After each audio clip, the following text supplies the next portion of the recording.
Tevon Saranai. So I've been following doctor's orders as much as possible. Doctors meaning DR, meaning Dharmishta Rajagiriyans.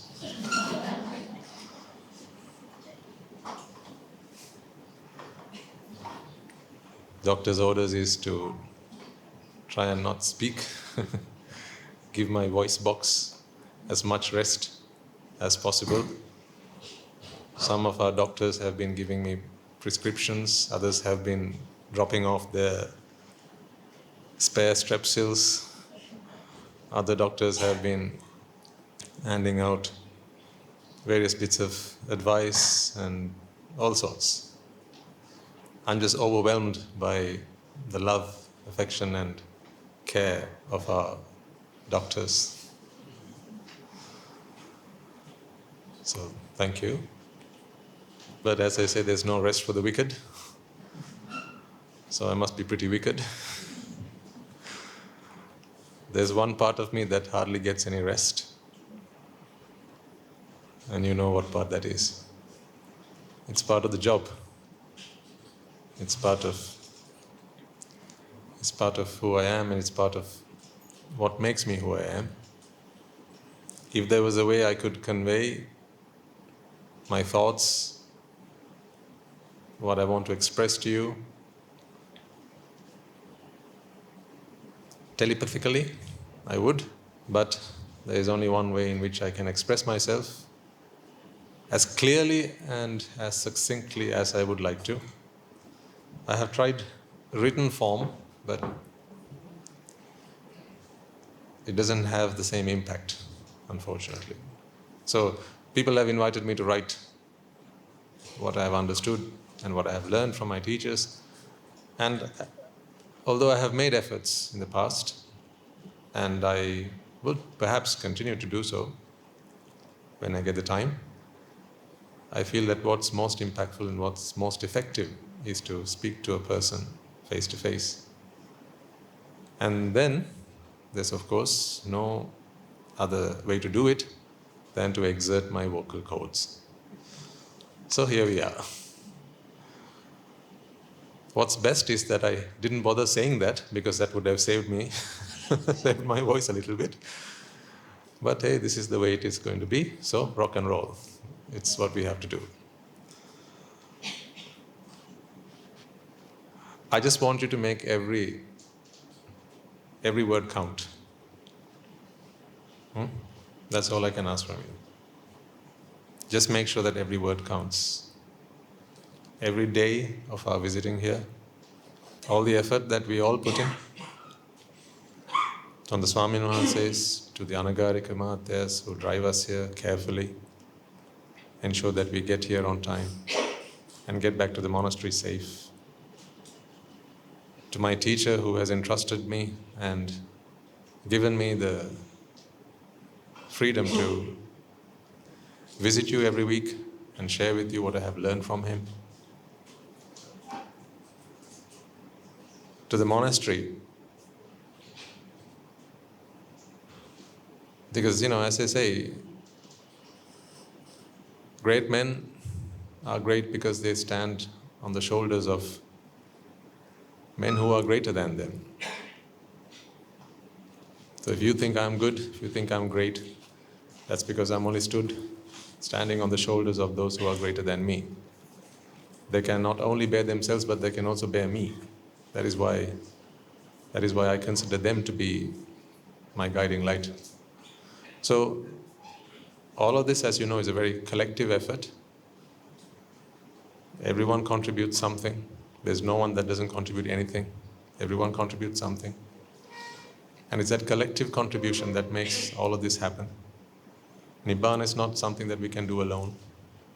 It requires selfless commitment from those who are on the path to Nibbāna, as well as those who encourage others to do that, those who extend their blessings, those who extend their well wishes. So I'm here for one and for all. And I'm here because of one and because of all. So all I want you to do is to make every word count. every ounce of energy, make it count. Make it matter. And you know how best to do that. It is by not just listening to these talks, these sermons, not just merely understanding them, not mere comprehension, but also making it part and parcel of who you are. Allow that transformation to happen. Embrace that transformation. Not just hear the message, but be the message. And if we can do that, if we can all commit to do that, then this is a small price to pay. A very small price to pay. If you don't sacrifice something, you can't get something bigger and better than that, can we? You've got to sacrifice something. The best things in life are achieved when you make sacrifices. Your parents sacrificed so much for you. That is why today you are who you are. You have become successful. You live as honorable citizens of this great nation. You live respectable lives. People admire you. People look up to you. This is not an individual doing. It's a collective effort of your parents, your teachers, siblings, friends, your relations. Those who did good unto you, as well as those who made life difficult for you at times. Yeah? Everyone had some part to play. What makes a waterfall? It's not just the source of the water that can spring all the water you like, but to make it as beautiful as a waterfall, it is all those challenges and all those obstacles. The rocks that pool the water, as well as the great heights that allow the water to come crashing down from above. All of that collectively makes the waterfall as beautiful as it is. Those ups and downs. So there are always petty sacrifices. They are petty in the face of what they finally contribute to produce in the end. Therefore, if I am of the faith and belief that, ladies and gentlemen, in this room we can produce Sotapannas, that from this audience we can produce Sakrudagamis, Anagamis, and finally Arahants, then there's no price that I'm not willing to pay for that. I'm prepared to give my life for that. Because the Arahant here is as important as the Arahant in your hearts. There's no difference there. That's why I say, make every word count. Make every day count. Make every minute count.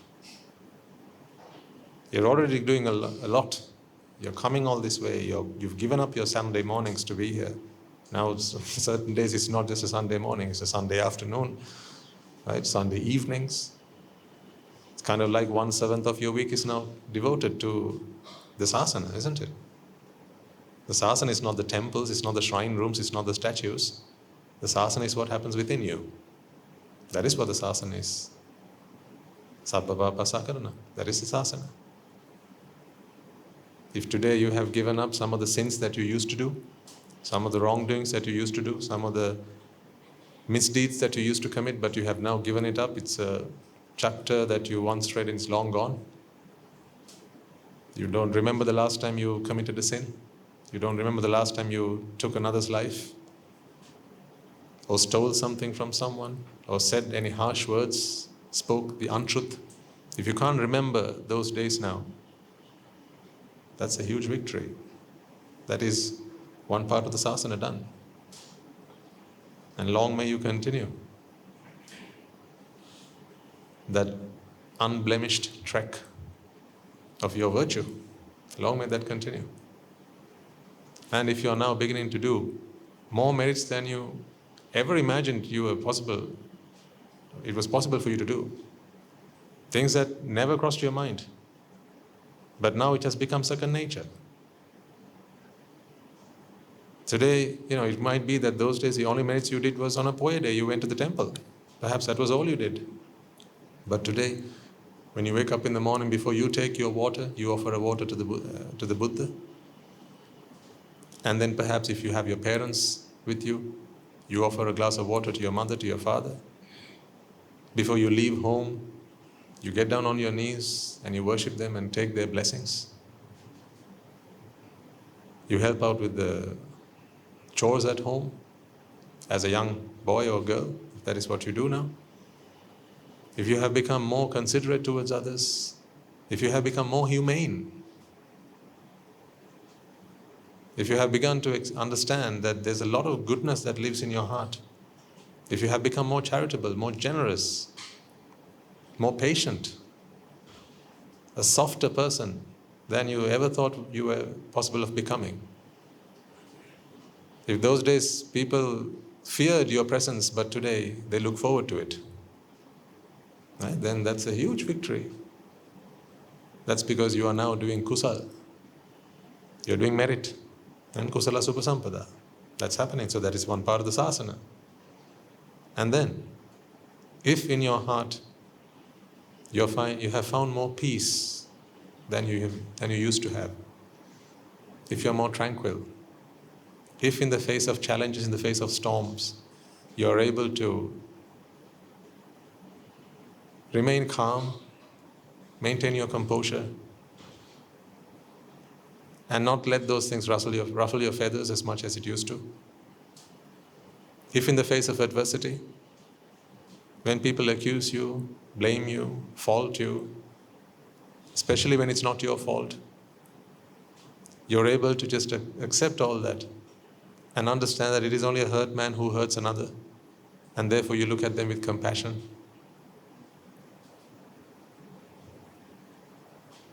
If these things are happening within you, then that is the sasana. Sachitta pariyodabana. So if you are going through this transformation, then name anything that is not worth paying for that. There's not a single cell in my body that I'm not prepared to sacrifice if you can promise me that you will continue doing that. That's it. So then this is a very small price to pay. Let's make every word count. Yeah? Good. Right, let's get started then. Let's bring our palms together and make our veneration to the perfect one, the magnificent one, the omniscient one.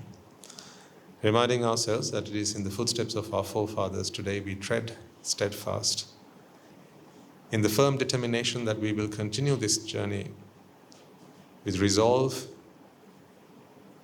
and fervitude until we attain the supreme bliss of Nibbāna. Reminding ourselves that this mark of veneration is not a mere display of our obeisance, but a pledge of our allegiance to the Buddha, Dhamma and the Sangha, which represent the truth, the path to the truth, and the practice that we must all undertake to attain that truth. So with that in mind, let us make this namaskar.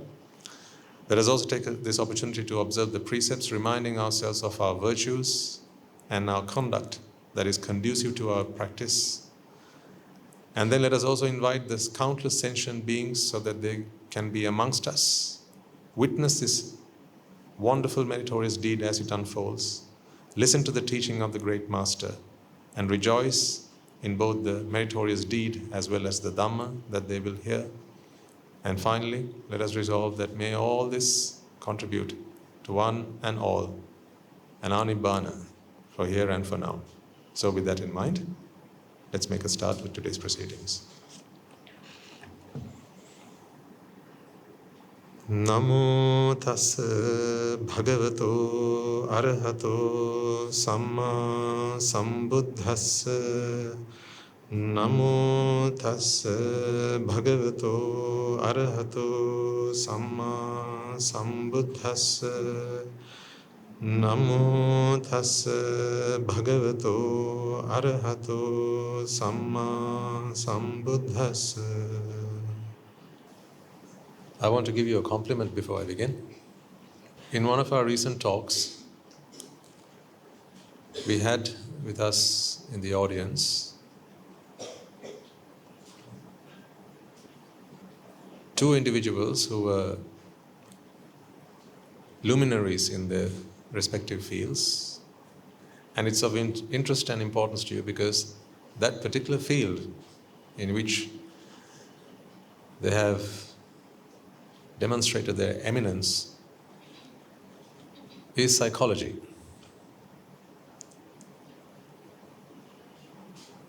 Professors, doctors, and the likes. So at the end of the talk, I had an opportunity they came up to me to speak a few words. And what they told me was, Swami Mahansa, this audience that you have here, to us they seem like people who have come from many walks, many different walks of life. Some young, some younger.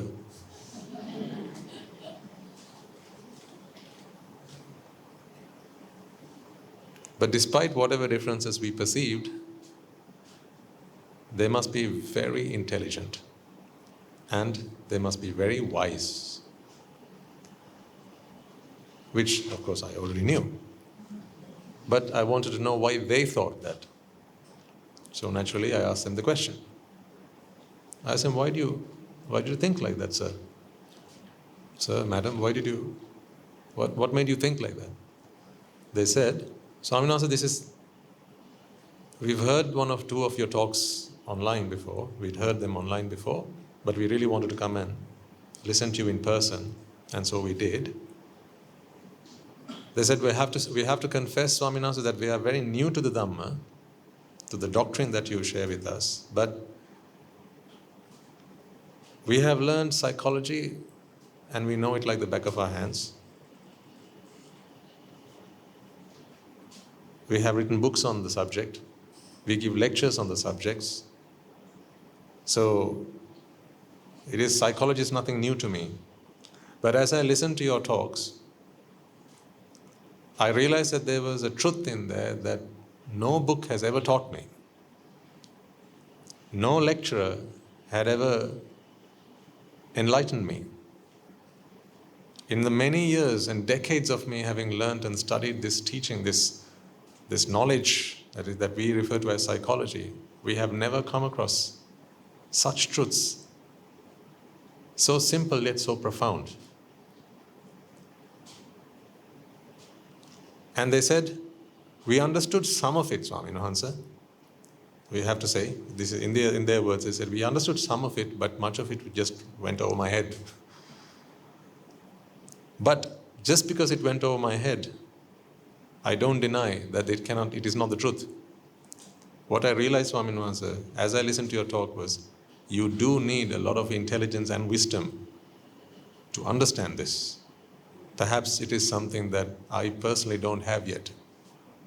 I repeat to you, I quote the words of those eminent psychologists who were in this audience, and this is the feedback they gave to me at the end. So I said, then why do you think this? Why did you think about this audience? What warranted that comment? They said, well, you spoke to them, and from the way you spoke to them, I gathered that these are regular people. They must be coming here every day.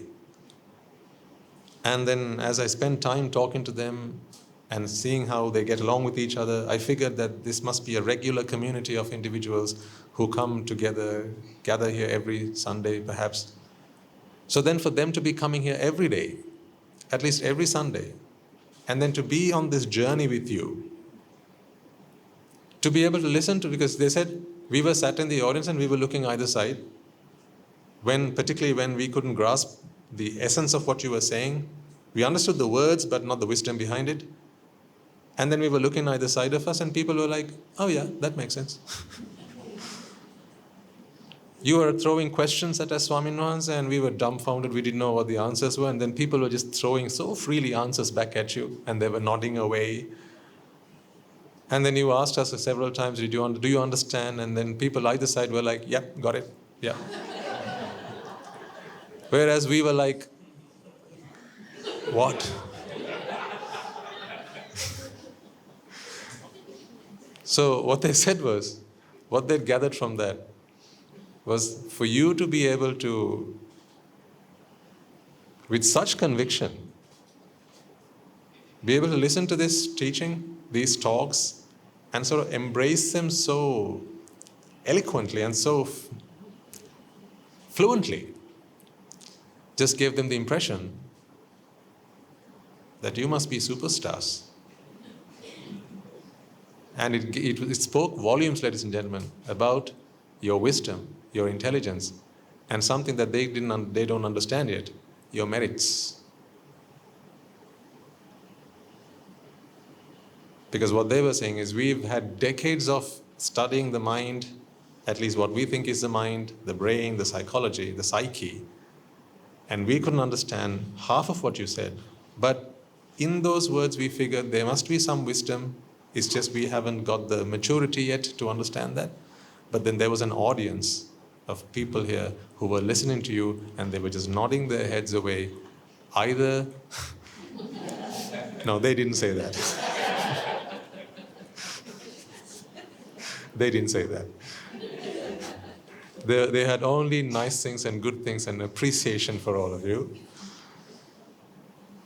But I reassured them. I said, everyone starts like that. Right? Everyone starts off like that.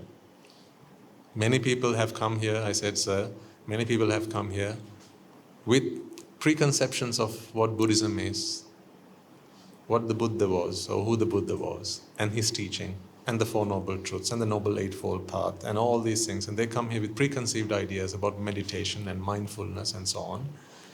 I told them, sir, the one thing that stands this audience out from many others that I've on occasion spoken to, if I could put it in one word, sir, it would be open-minded. They have always allowed their teacher to overwrite whatever they have come here with. So everyone came here with some baggage, but they were prepared to let the teacher challenge them and put those preconceptions to a side and consider another perspective. And that is why, to this day, they are here. Because they were not here adamant, they were not here stubborn, they were not here to test the teacher, they were here to test the teaching.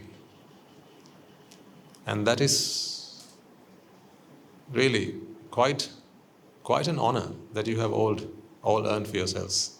These are individuals who spend their lives in classrooms, lecture halls, laboratories, universities, seminars, right? Studying the psyche, or at least what they think is the human mind. And then for you to get such credit from them, that is just the proof is in the pudding, shall we say. I sometimes, when we go into the depths of the teaching, the Dhamma, I look around the room just to see if there are any newcomers, new faces, because I know that if I now start treading that way, it will be quite challenging for them. But if I see only regulars, then there are no holes barred. I will just go freely. With my hands behind my back, I will just ride away, because I know that even if you don't understand all of it, you are in this journey together, which means you understand that all you lack is a bit of merits. So you will do those merits. And then you will go back and listen to the talk again. And you will come back here again. And if you don't have wisdom, you will help those who have wisdom to spread wisdom. And you understand the dynamics of all of that, the ecosystem that makes all this happen. Because you understand that, the ethos of all of this, it's just a matter of time before you understand it. So, it's not just a face. You are not just a face. You are a mission. You yourself, you are a mission, ladies and gentlemen. You're not just a face. You are not just some random person off the street who's just come in here on a Sunday morning, sit down here to listen to a talk. So much has happened and so much is happening within you right now. And because it's going on every day inside you, sometimes you forget it and you take it for granted. But you're now like an engine that's revved up and running at quite a fast pace. Sometimes I'm baffled myself as to how you can actually understand some of these things that I share with you. But I want you to be reassured then that there are those individuals who have gone to the pinnacle of their careers, pinnacle of their academic careers, and yet they struggle to understand some of these concepts. Perhaps in here we might have some individuals who've not even studied past grade 8. Perhaps. Yet you're here and you understand what we're talking about. When I say that there is no such thing called happiness, you go, yep, got that.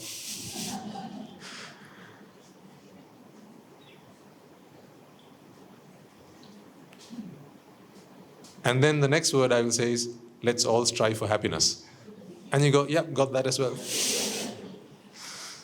See how in the same breath I can say two contrasting things, and you will understand in exactly how I meant it, and you will take it the way that I actually intended it. That's not just knowledge. That is wisdom. That is wisdom. So kudos to all of you. These are not my words. I'm conveying to you words of very educated individuals who have come here, spent time with you, observed your behaviors, and they still see, that's the other part of this.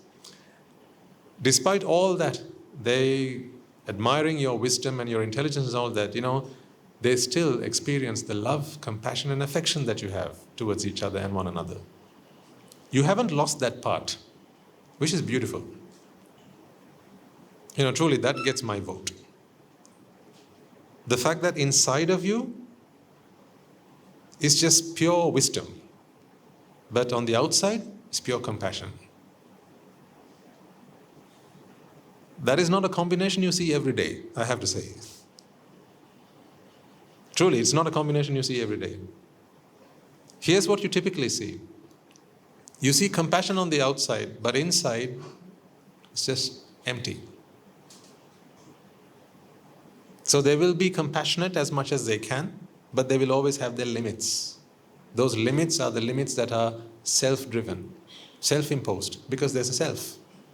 And they don't understand that that self is only self-perceived. Those are what we call good people. Good people are good at good times. Then there are the others who have a lot of knowledge of the Dhamma. You may have come across these people as well. They understand a lot of Dhamma, but the Dhamma hasn't transformed them inside. So they will walk around, sometimes even preaching the Dhamma, teaching the Dhamma, trying to impress others with their understanding of the Dhamma. And yet, they're the last people you would want to spend a day with, because all that Dhamma is only on the inside. They have no compassion, no kindness, no mercy, nothing on the outside. They make you feel like you're just scum, the scum of the earth. That is not a good combination either. In fact, that's one of the worst. So what's best is when you have both of these together. Good on the outside, golden on the inside. If you can be that, which is what you have become, then that is truly admirable, ladies and gentlemen. So, not from my words, but words of those who have come here, been amongst you and observed you, I wanted to convey these compliments to you, because I think you deserve it. So well done. You have become truly a community who I am proud to say I'm part of. You worked hard for that. I don't say that very often. As a monk, I don't say that very often. You have worked hard to become a community I consider myself proud to be associated with. Well done. So, let's get into the depths of the Dhamma. You earned it. Now, it's time to feed you. Right, get your plates out. It's time to serve. Cutlery ready? I want to explore further this thing we talked about last week. The fact that there is no such thing called happiness. And how in the Buddha's first sermon, his first discourse, he revealed this to us. When he said, these are the Four Noble Truths of, now let's not put the word suffering. Although it is anglicized as suffering, dukkha is not suffering anymore. At least not in your minds, it should be something, it's not suffering anymore. So when the Buddha says dukkha,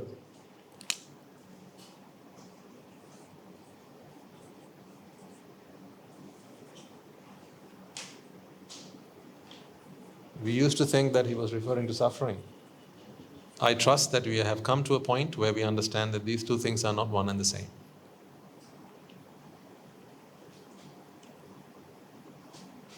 This was the Pali term that he used, which was the language that he used that was available at the time. There were many languages, but this was the language that he chose to preach the Dhamma.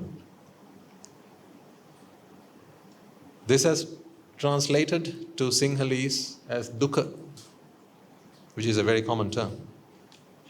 Whenever you're not happy about something, you say, I'm very madhari dukkai. I'm sad.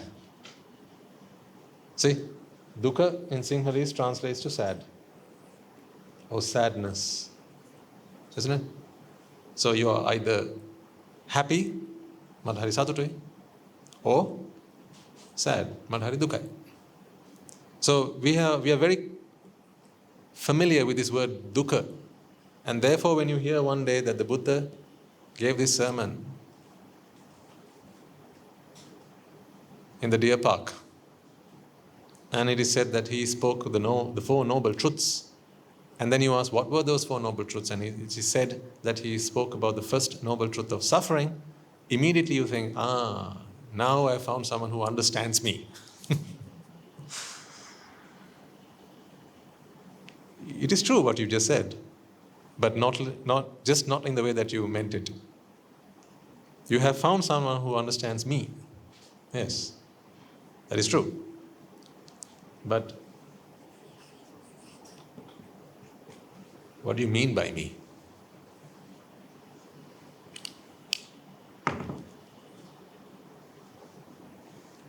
Can you see this? At the back? Can you see what I'm writing on the board? So? I will read it out as I write it, so in your mental board you just jot it down, okay? Me. Bad color. Maybe red? Would that work better? Black? Okay.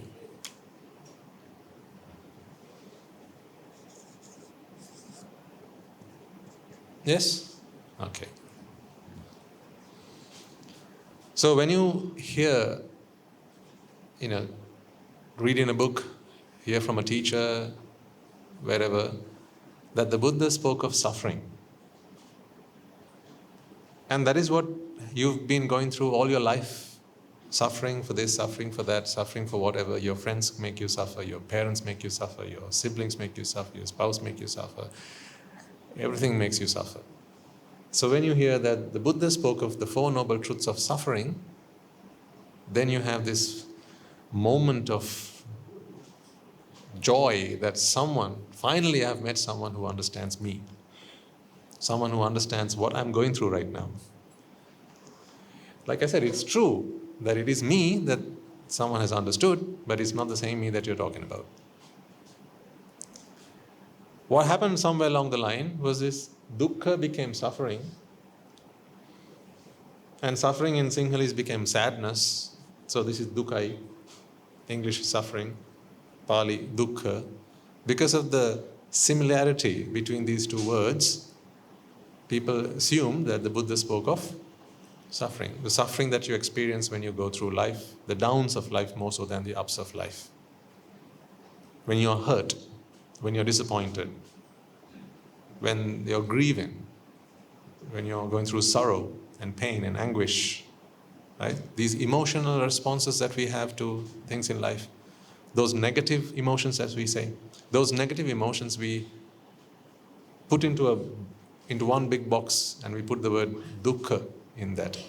And then when you see that the Buddha referred to the Four Noble Truths of suffering, immediately you assume that this is what the Buddha spoke of.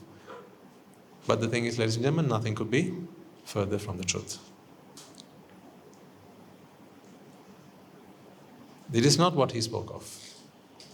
The dukkha that you experience, or the suffering or the sadness that you experience, is a byproduct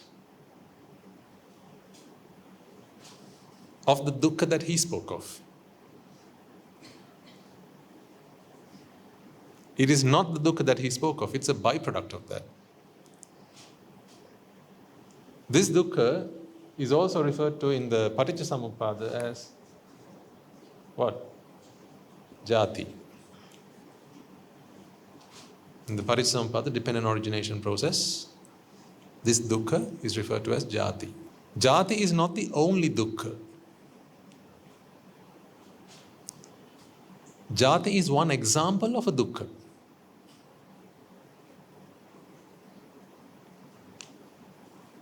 Jati is not the only dukkha. Jati is also a dukkha. Okay? But jati is not the only dukkha. See, this is also a dukkha. This is also a dukkha. This is also a dukkha. And the hand that's holding it is also a dukkha. Now you must not think I call these all dukkhas because they are impermanent. They wither away, they break, they're destroyed over time, right? And they perish. That is not what I mean by that. The word dukkha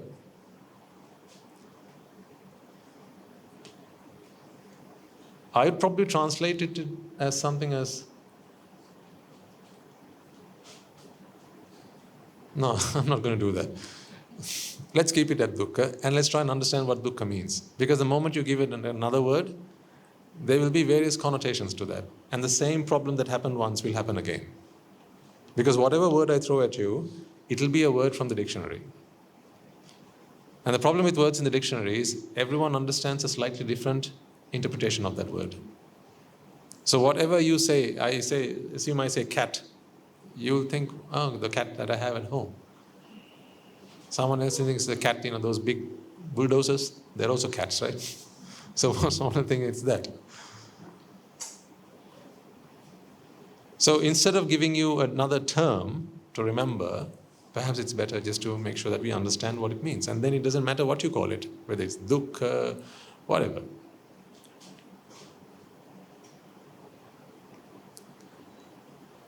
So we are now at a point where I say that dukkha is not the sadness. So sadness encapsulates all these other negative emotions, okay? Like worry, fear, anguish, pain, disappointment, da-di-da-di-da. All that is in there. Dukkha, and I say jati is one example, one instance of dukkha. It is not the be-all and end-all of dukkha. See, do you remember in the Paticcasamuppada he says, jatipi, what? Dukkha. And then next he says, jarapi dukkha. See, if jati is the only dukkha, then how can then he go on to say then jara is also dukkha? Vyadipi dukkha. Maranampi dukkha. Sankittena panchupadana khanda dukkha. See? All of these are dukkhas. Not sadness, not suffering either. These are dukkhas. And there's no point in me going like this, these are dukkhas. What is that? That's like andare kirikaya, right?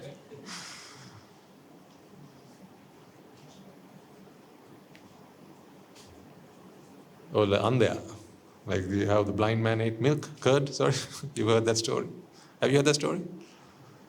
So there was this blind man once.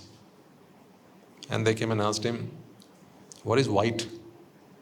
They were asked to explain the color white. So he asked, what does white mean? And he says, white? It's just white.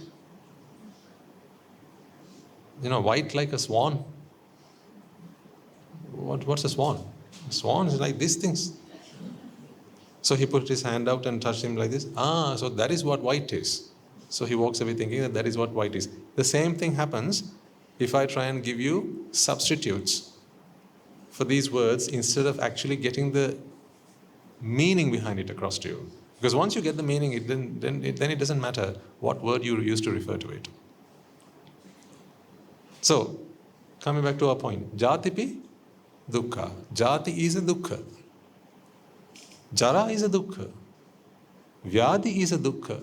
Marana is a dukkha. Now, what are the 4 terms that we are familiar with for this Jati, Jara, Vyadi, Marana? What are the words you're more accustomed to hearing? Jati, birth. See what happened, right? Then you'll understand where we all lost our tracks. Jati we translate it to as birth. So then immediately you think about a child being born, childbirth. So a child could be a human child, it could be some other animal, right? Then birth is suffering. So then when people say birth is suffering, what are some examples they bring up? They say, haven't you seen how a child cries when they're born? Right? Defenseless, helpless. A child is helpless when they're born. All you can see is them crying. Of course, it's suffering, isn't it? See, again, you nicely connect those 2 things together and say, that's why the Buddha said that birth is suffering. So, if that is suffering, why does everyone party?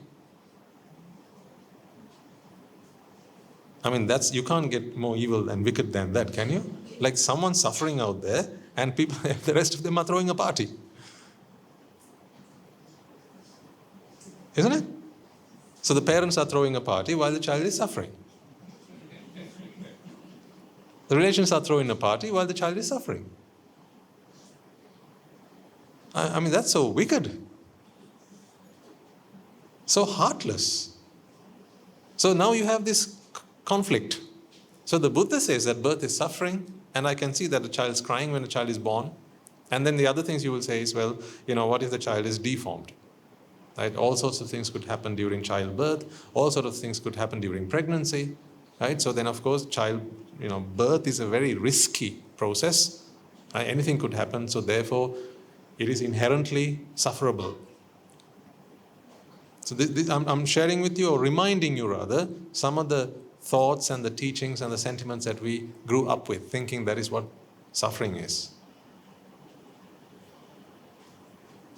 But then the thing is, that suffering ends the moment you're born, isn't it? So Jatipi dukkha happens how many times in your life?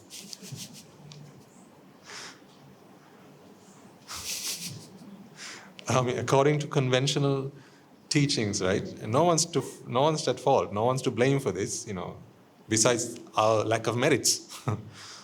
Isn't it? If you're hungry, don't blame the chef. If the food's not nice, don't blame the chef. If the music's not nice, don't blame the violinist. Don't blame the artist. It's because you just don't have the merits to listen to something nice, to eat something nice. Right? We are gone and past those days where we pointed fingers at others, right? Aren't we all there now? Doctors? Yes. Where are we now? We are at a point where if ever something's not right, we bring it back home. And whenever something is right, again we bring it back home and recognize that this is only conditioned.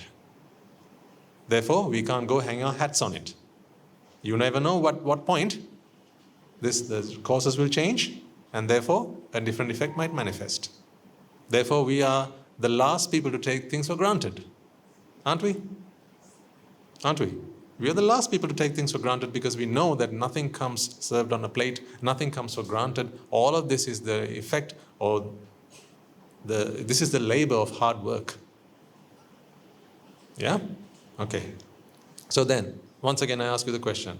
Jatipi dukkha happens how many times in your life? Conventionally. From what you've learned? Once. Because once you're born, that's it. Problem's done. Sorted. Now you just have to hope that you can live for as long as you can, because there's another one coming at the end. What's the other one? Maranampi dukkha. Death is suffering.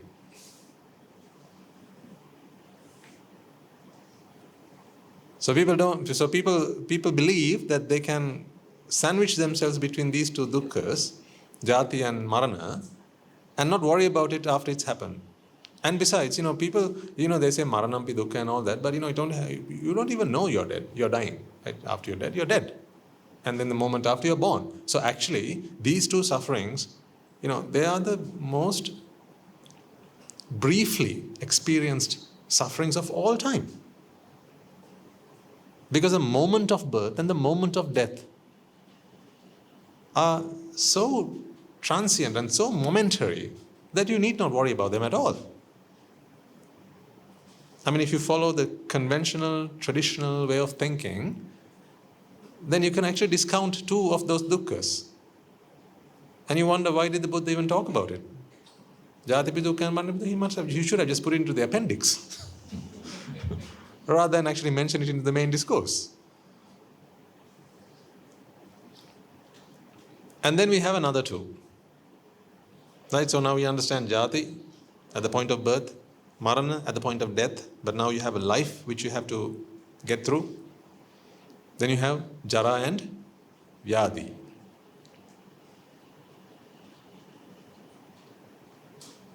So, then one is to do with ill health, poor health. Vyadi. So that we feel we go through when we are sick, when we are not well. But when we feel healthy, when we are actually healthy, right? You are in good health, you've gone to the doctor, you got your blood test done, you've got your full blood reports and your urines and your this and your that, and it's all good. He's given you the green light. Now, no vyadi dukkha. Right? So it gives us this impression that although the Buddha spoke of this suffering, it's quite possible to live without it. It paints the Buddha in a very negative image, doesn't it not? I mean, I'm sure that there are plenty of people out there who think of the Buddha as the most pessimistic individual to have ever walked the surface of this earth. The first thing he says after he becomes a Buddha is suffering, suffering, suffering, suffering. I mean, you could be forgiven for someone asking, come on, there's so much optimism in life. Why should I be a follower of someone who's just always so doom and so gloom and oh my God, so pessimistic? Why? When there are so many things to be happy about and joyful about, the sun's up in the sky, the sun is bright and shining, and the birds are flying, and the Tweety beaches, and the butterflies are everywhere, the flowers have blossomed, and there are children playing here and there, right? Life is good, right? There's food on the plate. And then there's the Buddha. So negative. This is one reason why people dislike Buddhist teachings. It is how they have interpreted Buddhist teachings. Again, we could point our fingers at the syllabus, school textbooks, and the teachers, and the education system, but what's the point? We must always remember that when we point one finger outwards, 3 are pointing back at us. This might be the environment, but the causes, raga, dvesha and moha, they are with us. That we tend to forget. So it is purely down to our lack of merits. We didn't come across a teaching that was more profound than that. That was more comprehensive. That was more enlightening, and that was more mind-opening. Eye-opening even. But now, we can consider these truths, and we can re-examine what we have learned. Some of the stuff we have to unlearn, maybe, and then relearn. Half the time, I come here with a pencil. On one side is the graphite, on the other side is the rubber. Half the time when I come to these sermons, that's what I have to do. So half the time I'm doing this, and the other half I'm doing this. Is to remind people and to show people that some of the baggage that they bring, there's a problem with that. So you have to erase that before you can put in something of value and something of substance.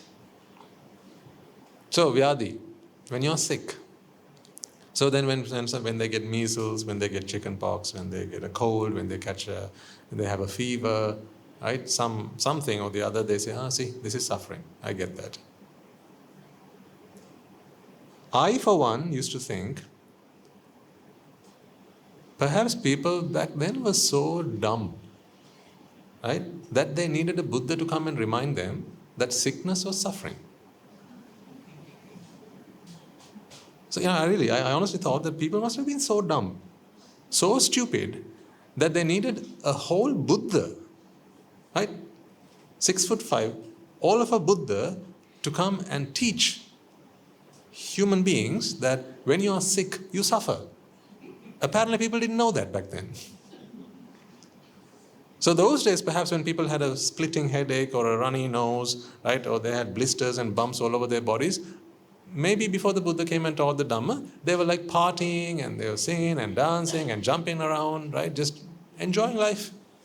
Because they didn't realize that it was suffering. So the Buddha came and said, hey, you have to suffer. Come on, it's a time to suffer.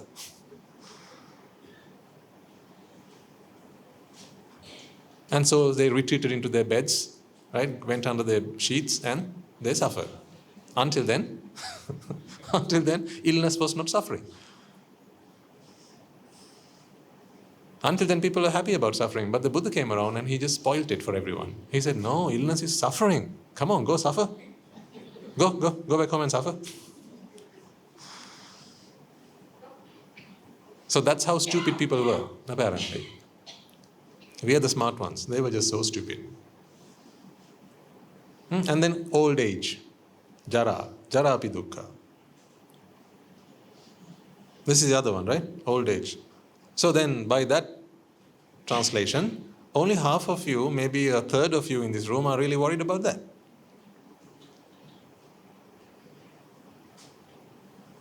At least a half of you are like, nah, Jara? Nah, not for me.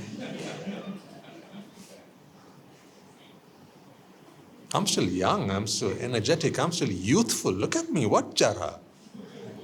Don't say Jara things like that.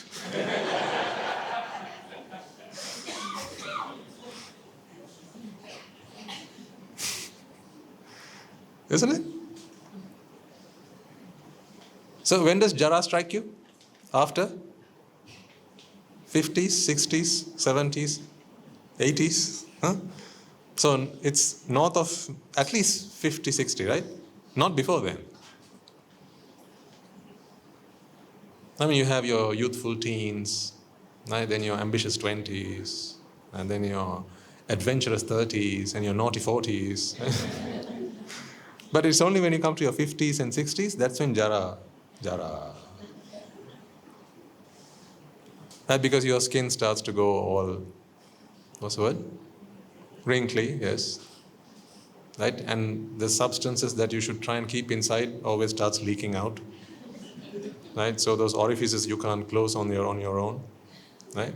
So then now it's very Jara. And you start to smell. You can't get yourself up on your own. You need help. Right? And people don't look at you as much as they used to. The hairs on your head start going grey. Right? You can't hold your wind inside, it always passes out. It's like, I'm here. Always marking your attendance. I'm here. I'm here. And you don't need to eat Brussels sprouts for that anymore. You're always like that.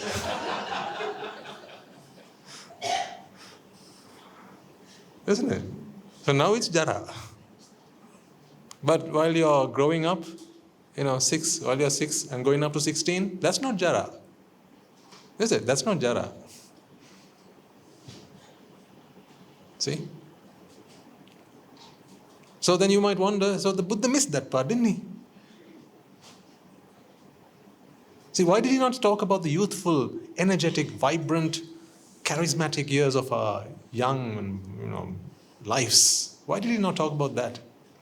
When we are all very juvenile and very strong and with boundless energy, jumping around and very sporty and running around, doing everything that we wanted to do. Why did the Buddha miss that in the Four Truths? Why did he only speak about suffering?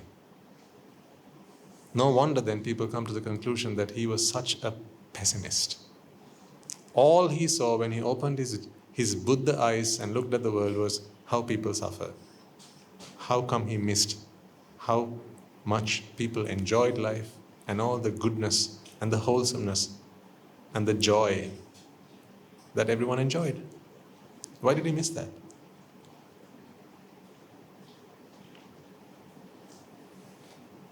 Either he got it wrong or we got it wrong.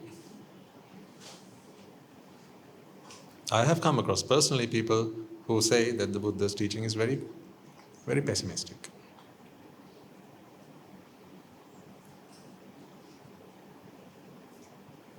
It's like the first speech he gives it on suffering.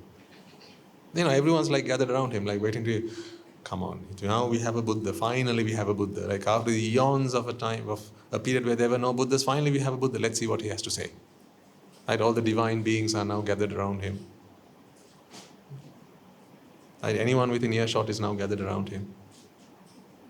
Right? From all the heavenly abodes, they have now descended to earth and they are now all gathered around him. And what does he say? Suffering. What a party pooper. Honestly.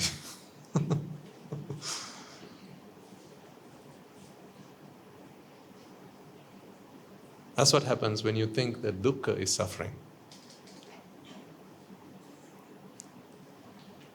These two things are worlds apart. In fact, when you understand this, you become free from this. If these were the same, ladies and gentlemen, the understanding of this can have no effect on this. Right? When you understand pain, does that relieve you of pain? So, people who study pain, what do you call them? Doctors who specialize in pain medicine? Pain medicine or pain? Pain management, right? Pain management. There are consultants and doctors who specialize in this field, right? Pain management and so on. So now they understand pain. Are they free from pain? If you kick them in the butt, does it not hurt them? If they step on something sharp, does it not hurt them? Then how does that work? And here the Buddha says, if you understand this, you will not suffer anymore. This is one thing where once you understand it, you don't experience it after that. So the only reason we go through an experience is because we haven't understood it. It's like an apparition.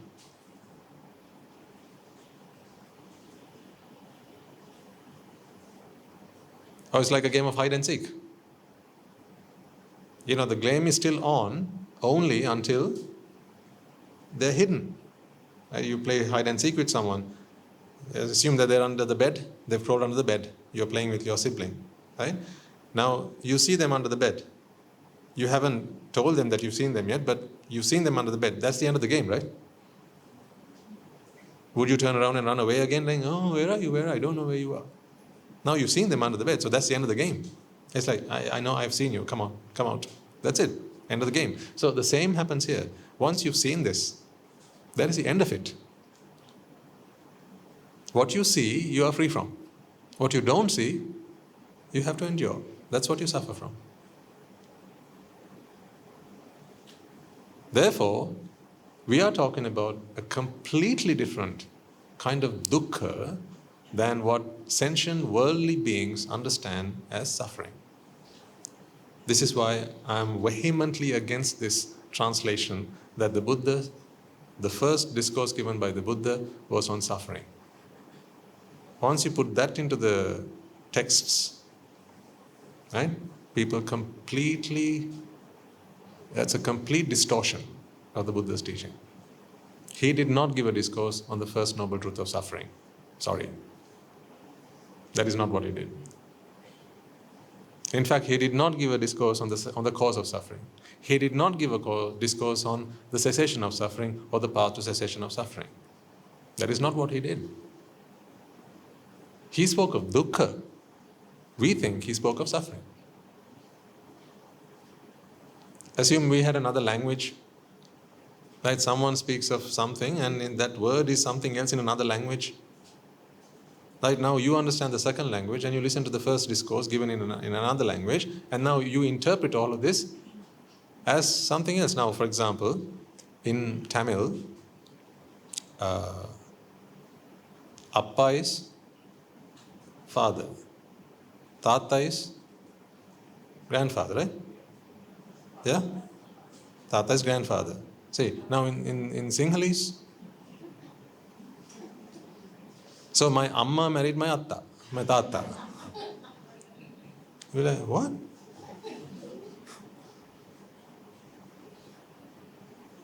They'd be scratching their head wondering what's going on there. This is what has happened. When you have different words in your language and they mean something else in another language, and then you try and understand what they meant without the actual wisdom passed down from generation to generation, and if it's just the text that it gets passed down, here's where this misinterpretation leads you completely AWOL and completely down another rabbit hole, sometimes to depths that you cannot come back out of again. Then, jatipi dukkha. Jati is a type of dukkha.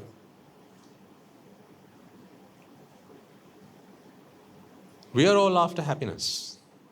That's what everyone wants. Everyone wants to be happy. Is it right for me to say that happiness is dukkha? I want to contrast this with pleasure.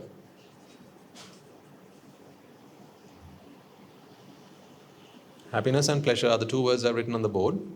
I remember the talk we gave last week.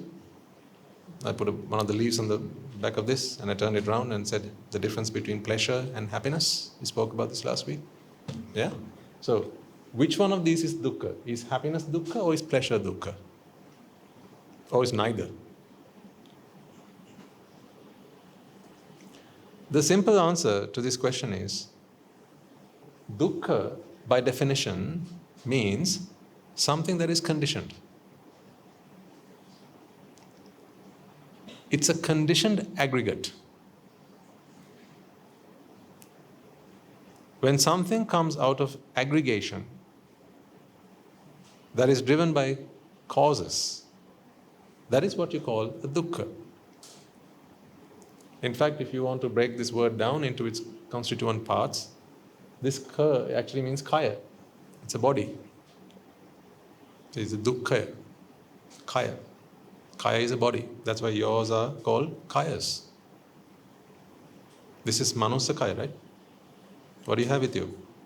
The human body. So kaya is a word for body. What is a body, after all? Indeed, a body is a collection of parts. That's what a body is. A body, by definition, is a collection of parts. Now, when we see a pool of water, what's another word for it? A body of water. Don't we call it that, a body of water? Why do you call it a body of water? Is it one big water molecule? No, it's a collection. So, body is synonymous with collection. That is what, whenever you hear the word body, that's what it means, a collection. So then, we have dukkha. Kaya is body. So now you need to see that what it means here is a body, a collection of something. But this name spells out so beautifully why that collection came into being and how it came into being. What is the cause for that collection? In fact, what it says is, collections don't exist just. They exist because there's a deficiency. A void. Not a void, a void. A deficiency. a deficit somewhere, a necessity. These are words we've exchanged in the past. Only where there's a deficiency will a collection happen. Does that make sense, ladies and gentlemen? Let's take a very simple example. This pen was not always a pen, was it? It was ink somewhere, plastic somewhere, right? Maybe a cap somewhere, a body somewhere, right? The nib somewhere. And then what happened? There was a collection, a collection happened. Now remember when we were younger, we go around school, clubs, societies, we do a collection, hat collections. Remember that? Right? What do we do when we do a hat collection? You take a hat, if you want to do it the real way, proper way, and then you go around to your friends, right? And those who are only friends for now, but the moment you ask them, then they will no longer be, those ones as well. And you say, hey, we've got this thing, we've got this cause, right? We are going to give a donation to an old people's home, or we are going to do a refurbish a children's home, right? Or whatever, and say, please, can you contribute? See, now you're collecting. You're collecting donations. For what? There's a cause. There's a necessity. Where there's a necessity, there's always going to be a deficiency. Because necessities aren't fulfilled automatically. Okay? Now, I really want you to pay attention. This is getting into deep Dhamma, but we take only baby steps at a time. I'm not going to take huge leaps. I could do that if I came prepared with this sermon, but that's not how it works. We do one step at a time, and each step leads to another one, leads to the next one, sorry. So therefore, you must come with me at each step, otherwise you will find me like this. You'll be here, assume you dozed off, and then we'll be down here somewhere, and then you'll have to jump and you'll break your neck as you fall. But if you come with me, then it's just a baby step, little steps. Won't be too taxing on you, won't be too difficult. It'll all make sense. So what happened when those professors came that day? They were here and we were talking here, and they were like, whoa, how do we do that? Because they hadn't been coming regularly and they hadn't done any catch up online. So I want you to pay attention and come with me. Let's go on this journey together. All the more fun when we do it together. Then, where there is a necessity, there will always be a deficiency. Okay? There will always be a deficiency because a necessity is not automatically fulfilled. For example, let's say you want to eat cake. The moment you want to eat cake, now there's a necessity. Your necessity is for cake. What's the deficiency? The cake. That is a deficiency. So a necessity arises in your mind. That is, I want cake. And the deficiency, there's no cake. So the cake becomes a deficiency only when you have the necessity. How do we make this cake a non-deficiency? There are two ways to do this. One is what we always like to do, what we are very familiar with doing, which is you make the cake. You go buy the cake, you bake the cake, right? And then it is no longer a deficiency. Then it becomes a sufficiency. The other way is to get rid of the necessity. When there's no necessity, there are no deficiencies. So then, all these deficiencies that you experience in life, what is it all rooted in? Necessity. So now, make a mental list of all the things that are deficient in your life right now. You're like, where do we start? Swami Nuhansa, come on. All those things that are deficient in your life right now. Be that a car, an upgrade, your phone, your, house, swimming pool in the house, tennis court, badminton court, gymnasium, another car, whatever it is, look good. If you feel that you don't look good, then that becomes a deficiency.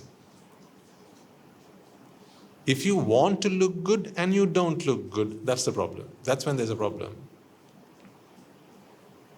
I assume your hair is all disheveled and you have to go somewhere. Right? Now you have a necessity to look smart. Yeah? So you go in front of the mirror to do what? To check whether your necessity is already met. If not, now there's a deficiency. So where there's a deficiency, now you need to find something to fix your hair up. Now, then you scramble and you try and find your hairbrushes, your combs, your straighteners, your whatevers, hairpins, gels, right? Haha.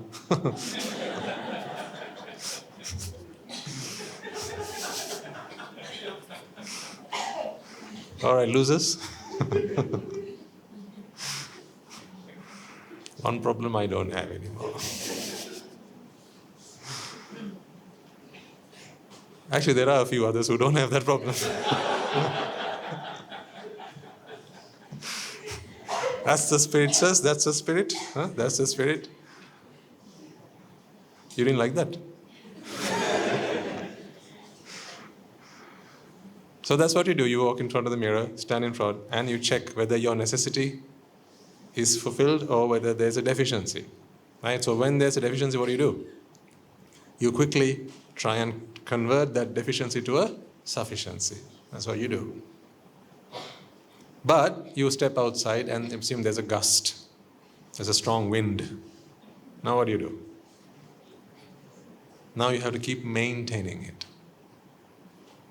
We talked about this also a couple of weeks ago. Maintenance. I think last week we talked about maintenance, yeah. So you see, wherever there's a deficiency and you provide for that deficiency, it's not a done deal. It's not said and done. There's never a time where you can fulfill a deficiency and go, done. That's me done. No. You can never walk away happy that you have done it. Why? Because there's always the necessity behind that deficiency.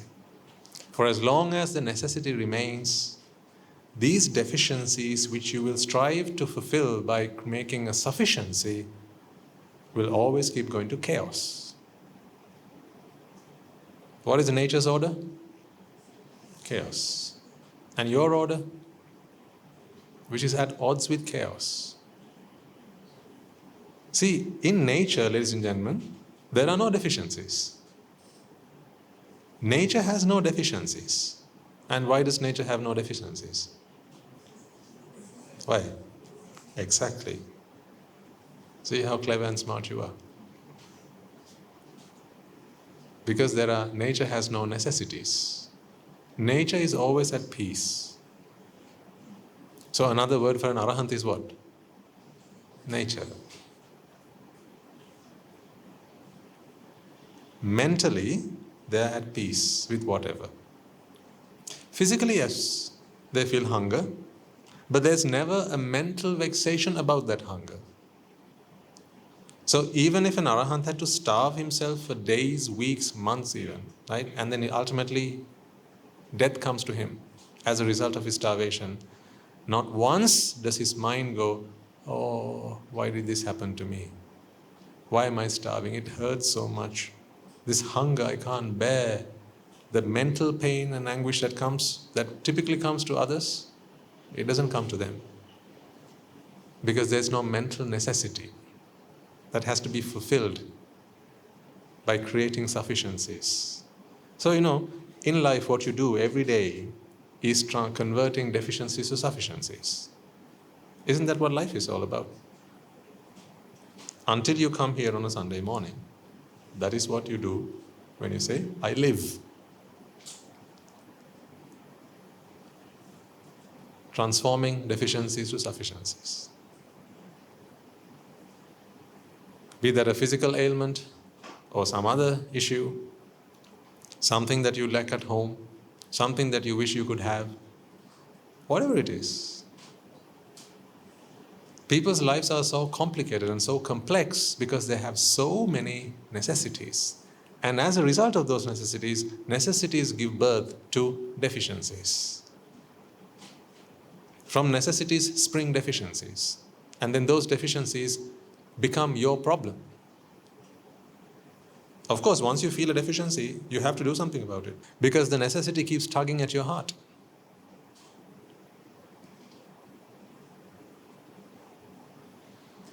Then tell me, happiness and pleasure, these are the two words I have on the board. Okay, actually I was explaining to you the word dukkha. Now you see, if you can understand what I have tried to explain to you, then you will now see dukkha in a very different light. It is not to do with suffering.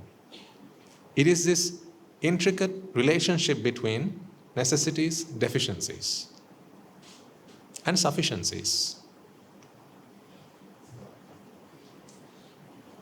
Do you see the relationship, this interplay between necessities, deficiencies, and sufficiencies? This word do, not word actually, this prefix, shall we call it?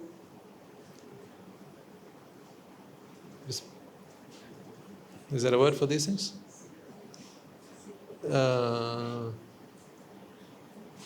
Syllable, I'll call it a prefix for now. Okay, this prefix. This part itself has meaning. This has meaning. This do is deficiency. Do is deficiency. Then what is kaya? Collection. A collection. Collection for what? Indeed. To fulfill the deficiency. So this is a collection that is there to fulfill a deficiency. That is what dukkha means. We call it suffering. We call it sadness.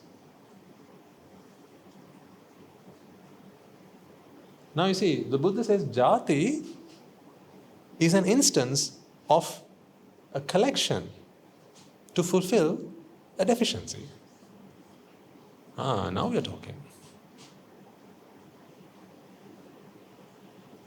Once again, jati pi dukkha. Jati is a collection. So if I could show you jati, right? Say, assume I show you that this is jati. What you would see in my hand would be a collection of stuff, whatever. Let's get later into what that stuff is.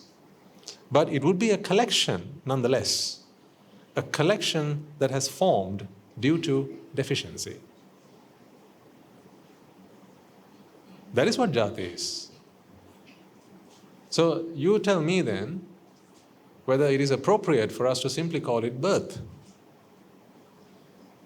As in physical birth of a child out of a mother's womb. Do you think that suffices? Do you think that cuts it? Just to say jati is birth and then of course you only go through once. That's the end of it, right? You only go through it once in your life. The moment you're out of the maternity ward, that's it, jati done. No more problems. And then it comes later again in your next life. I mean, you can't remember what happened in your previous life anyway, so who cares? Do you remember jati dukkha from your previous life? The crying and the weeping and all that, right? Suffering that you had to go through in a womb. You don't remember any of that. So what's the problem then? As long as you don't remember it, no problem. See, I'm showing you these threads, which, if you don't examine clearly and closely, people come up and give themselves as excuses to not follow the Buddha's teachings. Because they say, the Buddha's teachings are all so pessimistic, so much happiness is out there in this world, why should we bother? And maranapi dukkha is the same, only once in your life. And then jarapi dukkha comes after once you start aging. Vyadipi dukkha is only when you're sick. So if you are young and not sick, you've already escaped the suffering of birth, you are nowhere near the suffering of death. So at that time, your youthful years, I say between, once you start to understand some of this, let's say when you're in your teens, 16 to around 40, especially when you're not sick, right? At that time, life is wonderful. And the Buddha didn't say a single word about any of that. He never said, not a single mention about the joyfulness of life. When there is so much to be happy about, why does the Buddha always talk about the birth, suffering, death of suffering, decay and disease? You might wonder whether the Buddha had some morbid fascination with this death and all things doomy and gloomy. And was he depressed? One might ask whether he had some depression or something like that. And that is not dukkha. So, ladies and gentlemen, a collection to fulfill a deficiency. They both start with D, so it's easy to remember. A deficiency starts with a D, do starts with a D. So, you have lokudu and podidu at home? Deficiencies, right? So when there's a deficiency, this is what makes that a sufficiency. This kaya coming together, this collection. So actually now you see a relationship between deficiency and sufficiency. Do you see how they have to exist together? Like the two sides of the coin we talked about last week. There can never be a sufficiency unless there is also a deficiency that go hand in hand. They are complementary, like the lock and the key. The key is of no use if there's no lock, and the lock is of no use if there's no key. So this is like the lock, and here's the key.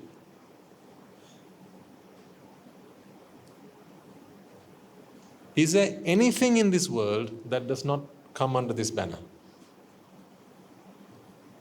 Anything at all? What about this? Is this not a collection to fulfill a deficiency? Yes or no? What about this then? How about this? Yes. How about this flower arrangement that you have here? Is that not a collection of whatever? Let's not worry about what those whatevers are. Is it not a collection to fulfill a deficiency? And this saucer, this microphone here, the roof above our heads, the floor beneath our feet, your bodies, what about them? Isn't that why you eat? Why do you eat? To grow, right? If some part of you breaks, then you have to mend it, and you know that your body has a way of taking nutrients and putting it to where things are broken and fixing them, right? So there's always a deficiency, and such deficiencies can be met with sufficiencies, and so you eat to recover, to grow. So you see, we do this every day. This is the way we live our lives, yet we fail to see the reality that's just staring at us in our faces. Everything we do to fulfill a deficiency. That's what we do all day long. At work. Now, have a think about what you do at your workplace. Because it will be different for each and every one of you. So I can't name it for all of you, right? Now, assume you work at an office and your job is to, let's say, prepare reports for some purpose, maybe your project reports. Would you prepare a report if there was no need for it? Although sometimes it might feel like that you're doing, that's all you do. Would you prepare a report if there was no need for it? Either your boss would ask for it, a client would ask for it, a prospective client might want it, yeah? Maybe a donor might need it. Something like that. So there's always a deficiency which you try and fulfill by exerting energy, activity, exercise. This is what we do. And then to do this, we have to expend energy. What is energy after all? Energy is ability to do something. That is energy. When you say, I don't feel very energetic today. I don't feel like, I feel drained. What do you mean by that? There are things I have to get done, but I just don't feel like I'm able to. Right? But when you're full of energy, like little kids, primary school teachers, any here, you will know. Right? When your kids on a Monday morning, how are they? Full of energy, buzzing, right? They just want to give all that energy out. And then you have to somehow find a way to control that. That is the ability to do something. Why do we need energy then? Why does this world need energy? See, now you are starting to ask questions or even answer questions before even asking them. Questions that you never even asked while you were at school or at university. We studied energy. We never asked why there was energy. Yeah, we studied physics, we studied chemistry, we studied mechanics, how to manipulate energy. But did you ever ask why there's energy in the first place? See, now you see why energy is required.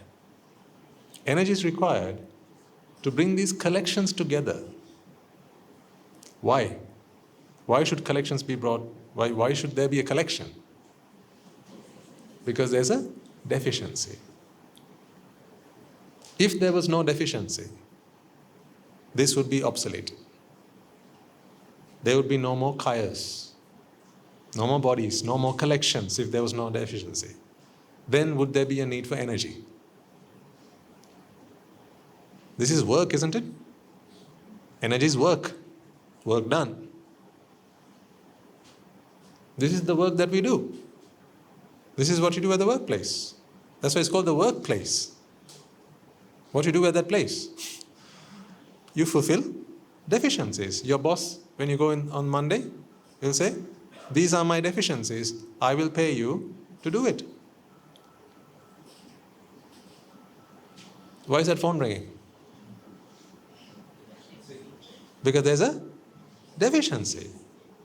Someone wants to get hold of you. Because someone wants to get hold of you, now what did they do? They picked up their phone and punched your number, right, or got you off the contact list and hit the call button. That was energy expended. Where was the call before the call was made? Where was the call before the call was made? Was it somewhere? Was it in the making? Was it up in the sky in the ether? And somehow it just settled down into this human world? No. Because there was no necessity, there was no deficiency. Therefore, no energy was expended to produce that, or rather to manifest that. But the moment that necessity arose in someone's mind, someone who's not here, but they want to get hold of you, therefore, immediately after the necessity came the deficiency. Because they want to talk to you and you're not there. See, now back in those days, we didn't have phones. Yes, Buddha, can you believe it? There was a time where there were no phones. And then people had to wait to express their love. People had to wait to express their frustrations. And people had to wait to express their disappointment and their anger. And because they had to wait, they practiced patience. Now there's no need for that. This is how technology has deprived us of our virtues. Misuse of technology. Because now when you are impatient, actually when you need something, whenever there's a necessity, there's a deficiency, and the moment of the deficiency, you just have to do this. Do the kaya, do the collection. And thanks to technology, this part has become easier. Not this part. Because this is driven out of necessity. Do you think technology is ever going to help you free yourself from this? The deficiency? No. Here's what technology helps you do. Bring those kayas together as quickly as possible.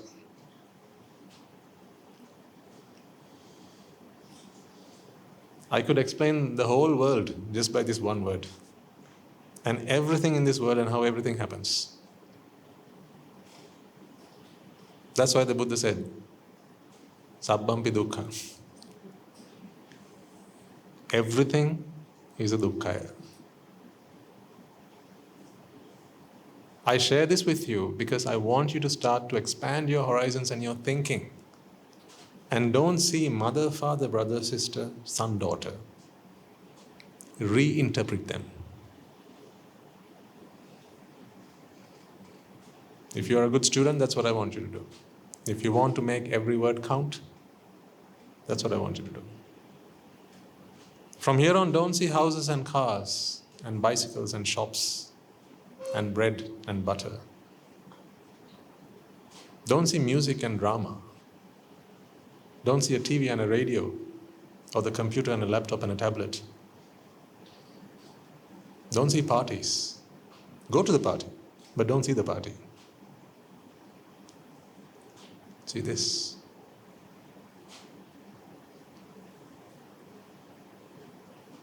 See, that you have to do. That is what living has to be from now on. Live mindfully. All these years of your life, ladies and gentlemen, you've lived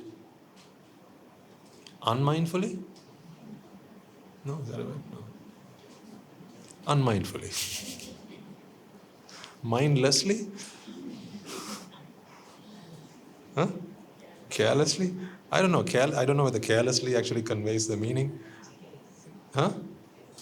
What I mean is, without being mindfully aware that this is what was going on. This is called ayoniso manasikara.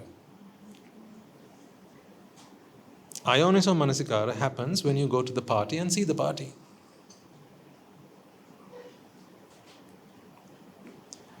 When you look at a sari and you see the sari, mindlessness. Thank you.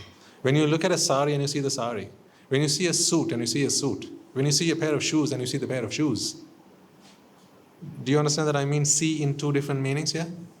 One is the physical seeing, the other is the mental seeing. When you see a car and you see a car, that is called ayoniso manasikara or mindless living. Mindless living. You need no insight, you need no wisdom to do that. Animals are born with the innate ability to do that. Animals. I don't speak of human beings. But now I'm talking to human beings. I'm talking to individuals who have the capacity to see beyond that, see beyond what the physical eye can see. See, look at this for a moment. First, I want you to look at this through ayoniso manasikara. What do you see? A fan. It's an entity. It's an object. Yeah, it's an object. Now, without turning your eyes away, your eyes remain fixed on this. But I want your mind to do something now. Here's a mental activity. See if you can see this through a different lens. That this is not a fixed object, but rather this is a collection, a sufficiency that was brought to address a deficiency which came out of or sprung out of a necessity. Do you see that now? Once you see that, how much can you value this? What is the value you put on this? Do you now see? See, if you can see what I've just explained to you, you realize that these things have no intrinsic value.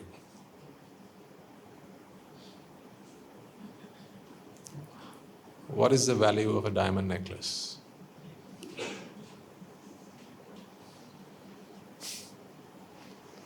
If you think it is a diamond necklace, now it's very valuable. Because it's a diamond. It's a diamond necklace. I mean, it's diamond. I can hear the ladies.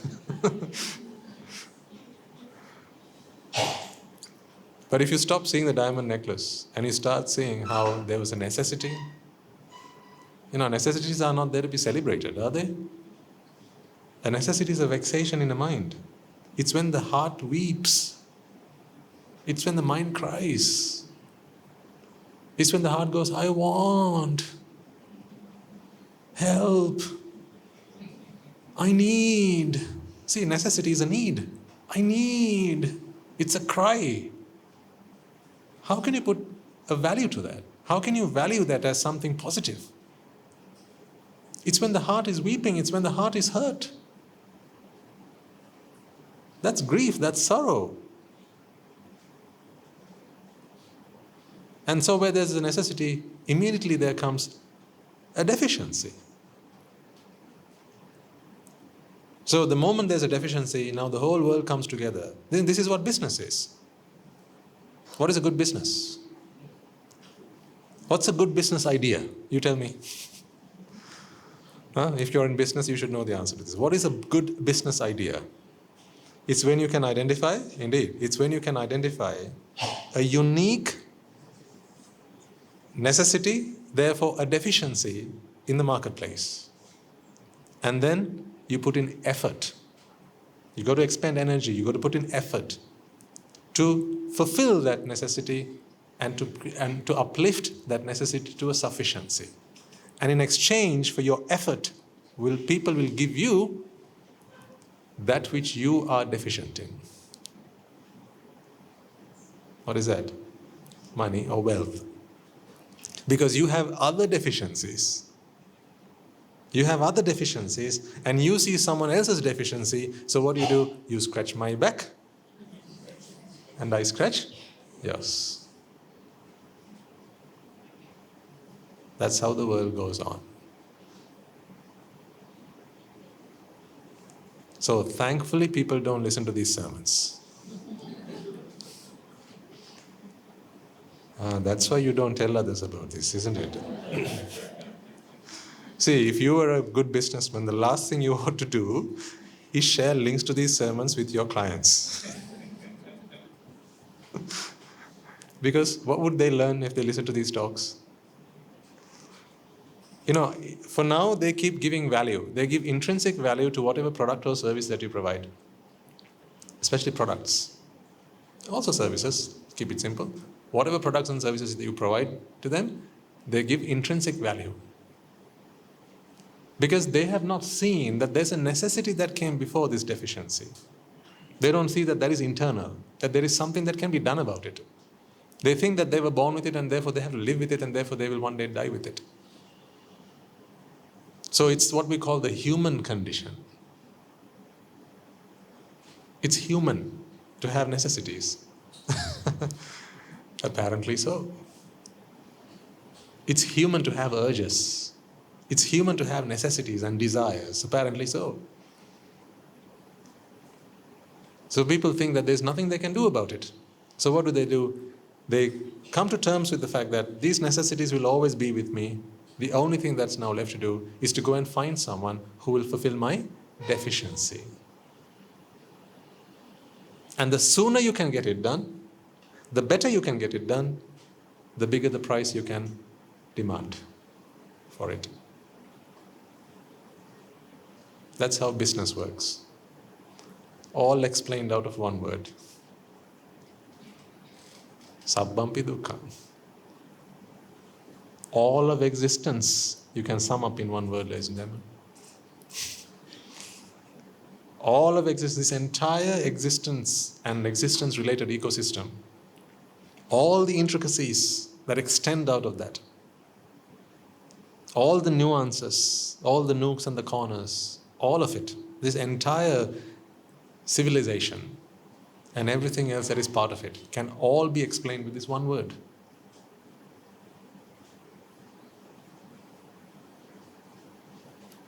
Now do you see why the Buddha was the wisest one? This is what he went looking for.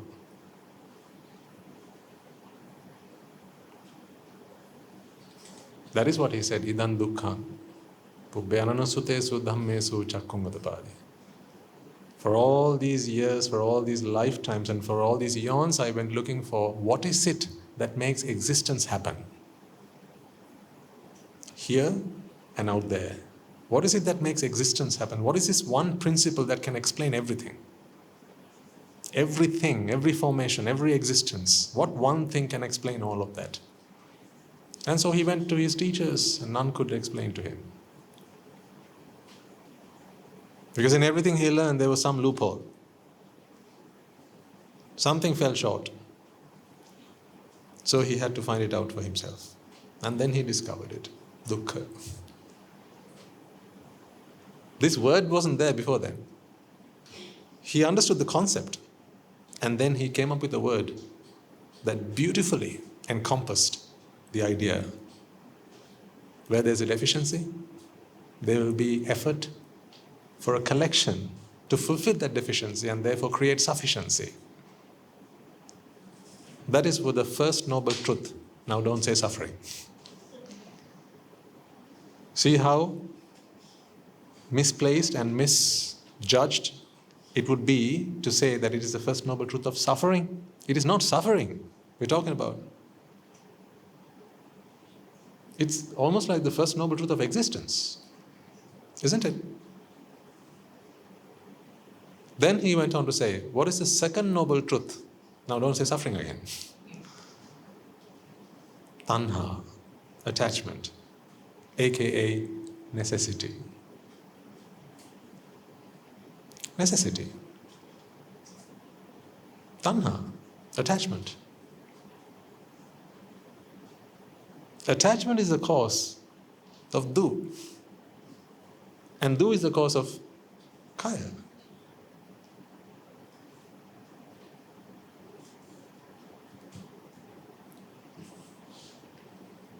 So then there would be no point really to talk about how to eradicate kaya or how to eradicate dukkha, du. Because they are both based in something else. See, do you see where the world spends most of its time and energy? Every enterprise out there, where do they spend their time?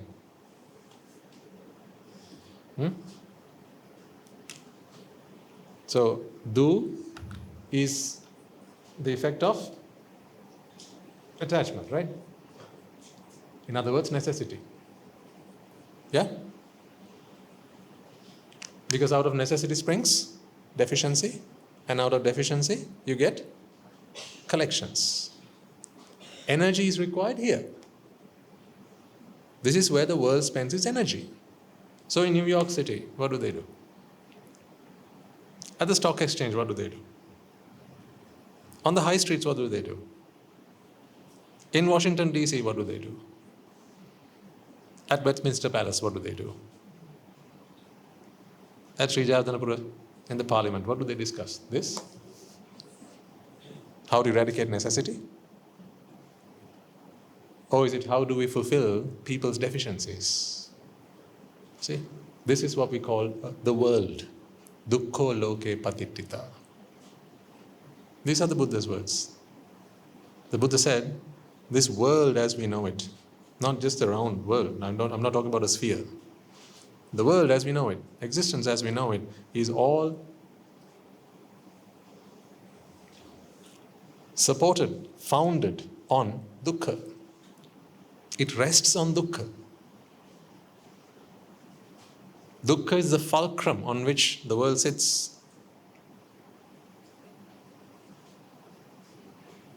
And it makes perfect sense, does it not, to you? Because what do we mean by world? What do we mean by worldly existence? This. Spot deficiencies, exert energy to fulfill those deficiencies. Try and somehow transform deficiencies to sufficiencies.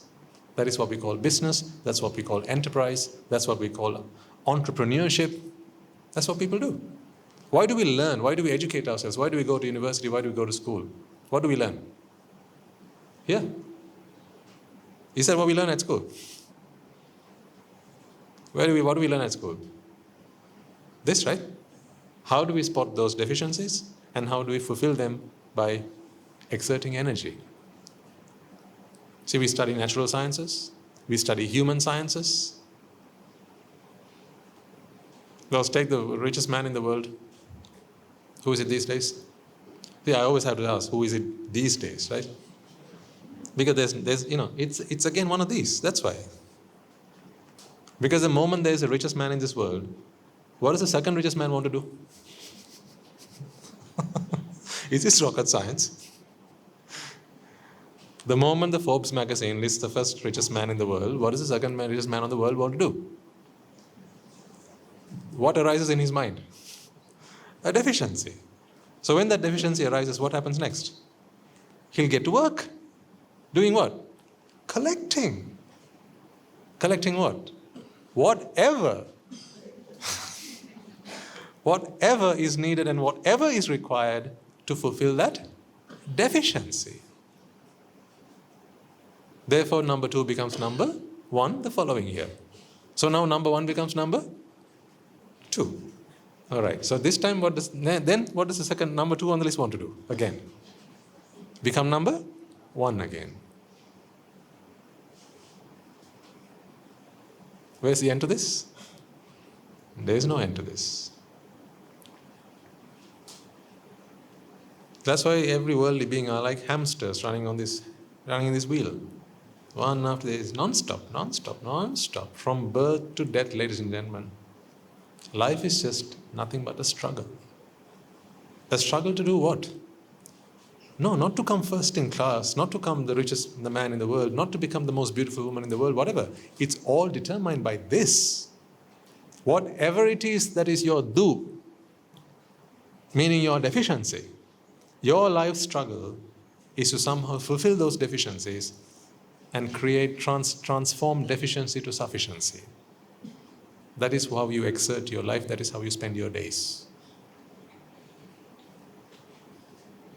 The reason you're here right now and not at some beauty pageant somewhere is because in your minds you still have not had the idea to be Miss Sri Lanka or Mrs. Sri Lanka. If that thought ever crossed your mind, maybe like right now as I mentioned it, if that thought ever crossed your mind, trust me, you would not be here. You will be wherever that has to happen.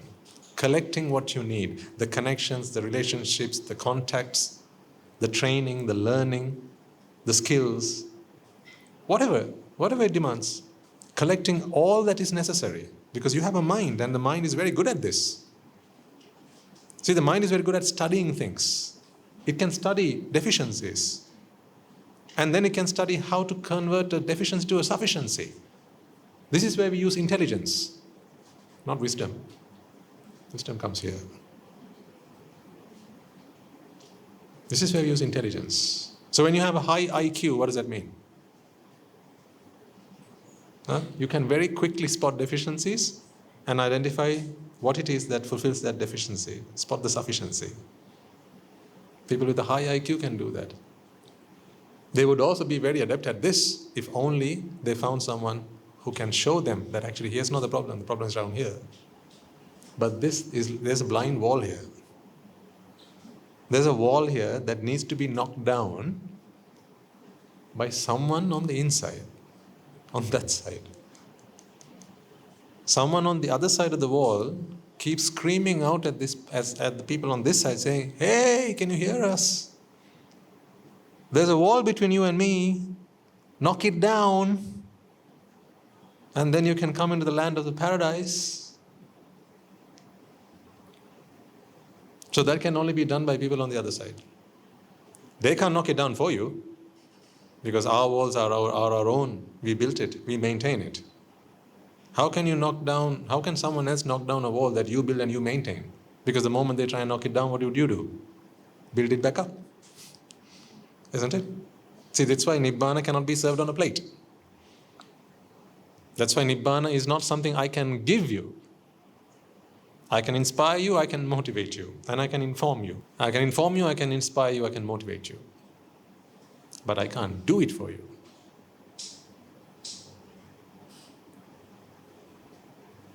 Because you're the one who's building it and maintaining it.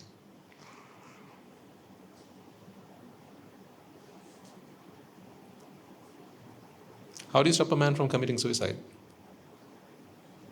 By guarding him from others. If a man's life is under threat by someone else, now you can guard him or her. Right? But if he becomes his own threat, right now you can't even fall asleep. Assume a situation where your child, I'm sorry to bring this as an example, but I really hope you never find yourself in this place. But I'm saying this in these words, in this example, because it really hits you and you understand what I mean. Assume your child begins to have suicidal thoughts. Okay, mothers, fathers. Assume your child begins to have suicidal thoughts. You tell me, when can you sleep? When can you sleep?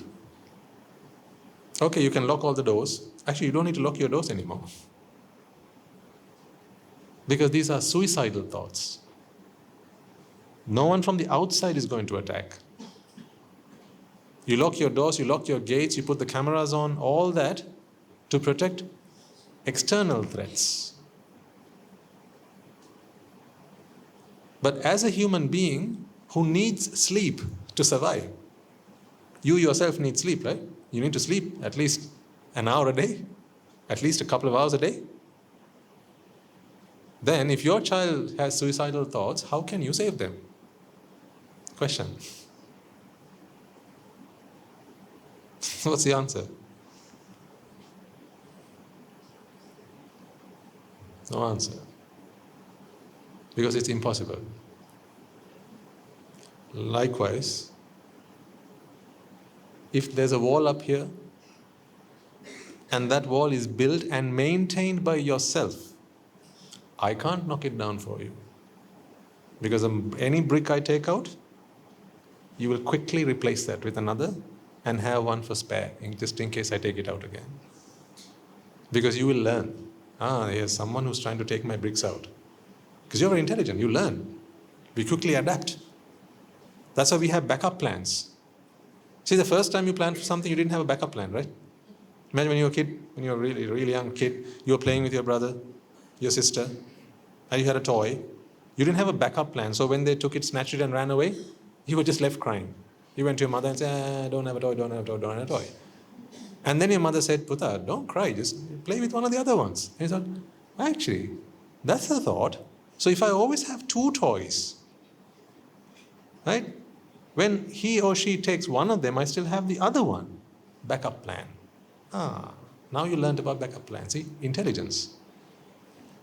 In the same way, if someone tries to push you to Nibbāna, in other words, take one of those bricks out when you don't want it to be done, you will bring spares, just in case Swami Master takes one and runs away with it. That's why Nibbāna cannot happen like that. The Buddha himself says, don't push Nibbāna on anyone because it won't work like that. You have to voluntarily come to Nibbāna. Here's one thing in life that can only work voluntarily. Nibbāna. Now, come back to this. I can talk to you for days just on this one word and all its extensions and add-ons. And how, because, this is existence, all summed up into one word. You name whatever, ladies and gentlemen, whatever you do in your life, you can find a thread that leads you up into this. I told you a moment ago, look at your children, don't see children. See what? See what? See dukkha. How? Is that child not a collection? A collection of stuff. You feed the child. You brought that child into this world. Right? Before you decided to bring that child into this world, they were not a child at all.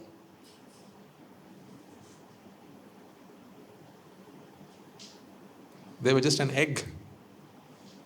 That's all they were. But you decided that you wanted a child. So then, out of that necessity came a deficiency. Now I need a child. I don't have one. That's the deficiency. So then to fulfill that deficiency, you created sufficiency. And many months later, out pops the child. If that had fulfilled your deficiency, you would have stopped there. We talked about this a couple of weeks ago. Your second, third, fourth, where did they come from? See, fulfilling deficiencies does nothing to the necessity. Repeat after me. Fulfilling those deficiencies does nothing to the necessity. You are 3 times a mother now, 4 times a mother now. Your necessity is not gone yet, ladies and gentlemen. That's why another few years later, if you are born again as a human being, your necessity to be a mother will still remain intact. Unless we kill the necessity to become a mother. That can only happen in the sasana. Once necessity arises in the mind, only the sasana can uproot it. Mark those words and remember them for the rest of your life. I wouldn't be saying this if this is not true. Trust me. Once a necessity arises in the mind, okay, only the sasana can uproot it.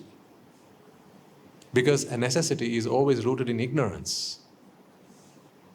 Ignorance can only be replaced with wisdom. Wisdom only lives in the sasana. We were all born with ignorance.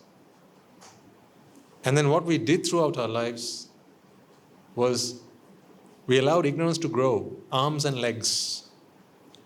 So we were born with it, and then it just grew arms and legs. And now it's this massive beast inside each and every one of us. We can prune those branches, we can prune those limbs, but they will grow back again. That's why tanha emulang khanata. You have to remove attachment at its root. To remove attachment at its root, there's no other place but the sasana. In these talks, I will help you to do that, if that is what you want. If you don't want to knock that wall down, then I'm sorry, there's not much I can do. Why? Because even if I come and kicked a few of those bricks down, what would you do the next moment? No sooner than I kick them down, you will put them back in there like it never happened.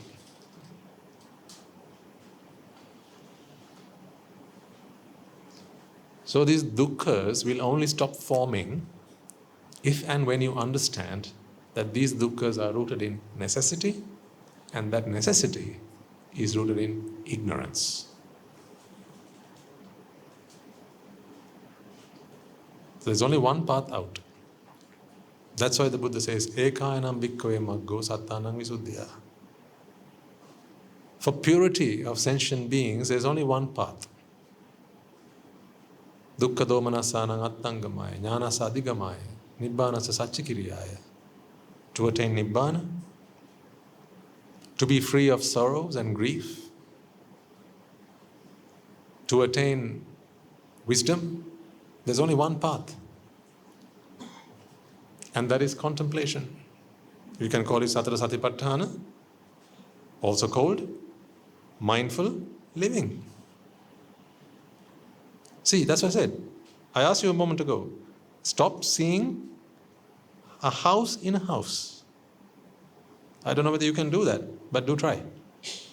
Stop seeing a car in a car. I can't just say stop and you all stop. That's not how it works. It is a process. Because there's a car, and then to see a car, another process runs in your mind. Don't forget that. You see a car in a car because there's a process that runs in your mind, and that process is called ayoniso manasikara. In other words, falling victim to dukkha, not realizing dukkha. When you fall victim to dukkha, jati happens in the mind. The moment jati happens in the mind, because jati pi dukkha, jati is also a dukkha. But this particular kind of dukkha, ladies and gentlemen, jati, makes you see a car in a car. That's how you see a car in a car. Do you understand what I mean by a car in a car? Put your hand up if that didn't make much sense. When you don't see that all formations are the product of collections that are driven by deficiencies, which in turn is a product of a necessity. When you don't see that process, when you're blind to that process, then you're blind to what's in front of you. Then when you see a car, which is the physical car, you see the car, not dukkha, not the deficiency and the collection and the necessity that was behind it. See, this is a process. The car is an entity, isn't it? Do you see the process here? Ignorance leads to attachment, leads to necessity, right? Leads to deficiency, leads to a collection. See, this is all a process. If you see the process, then you're seeing it. That's called insight. But when you stop seeing the process, when you have no insight, you see entities. A car is an entity. But this process is not an entity. That's what I mean by when you see a car with your physical eyes, do try and come out of seeing another car through your mental eyes. Instead, see if you can spot the process of a kaya going on there, dukkaya. Now, what is the only place you can do this? What is the only place you can do this? At the temple. Am I right? In the Bomaluva. Huh? In the Chaitya Maluva. In the Valley Maluva. Then, sitting down. You can't do it standing up, can you? Oh no, you have to sit down. Not like that. How? Like this. And if your knees won't let you do it, then forget Nibbāna. You can't do it. And then you have to sit up, upright, straight, with your back upright. Yeah? And if your back won't let you do it, sorry, not this life, try the next one. Yeah? And you have to close your eyes. And you have to keep your head high up like this. Right? And then first your hands should lay on your knees like this. Now this won't work, this won't work, this won't work. It has to be like this. Okay? Or like this, it has to be like this. Am I right? Because that's the only way you can meditate, contemplate, right? Then, my objective is not to mock anyone. My objective is to give you freedom, to liberate you, to take you out of these preset conceptions, preconceptions, that to practice the path, to contemplate, you have to be able to sit in a certain way. You have to find a quiet place at home. That you can only do it in the candlelight. Flashlights and tube lights, they won't do. And you have to have complete peace and quiet and pin drop silence. So if you have a baby at home who's crying, can't do. If there's a husband at home asking for his dinner, can't do. Right? If there's a dog at home barking, can't do. Right? Chores at home, can't do. Therefore, when you have all this list of can't do's, then you can never do. Because now it's too late. This is the box that people put themselves in, and they close the lid on themselves. And what do? They push their arm out and put a plaster on it as well, sellotape, so that they can't undo it and open the box again. All voluntarily done as excuses for not doing it. Or because of other ideas and things that people have completely rubbish that people have put into your heads. This is not so, ladies and gentlemen. You can do it wherever, whenever. All that is required is for you to have insight on. Just have your wisdom eye open all the time. Have it open all the time. No one knows whether you have your wisdom eye open or not, so people can't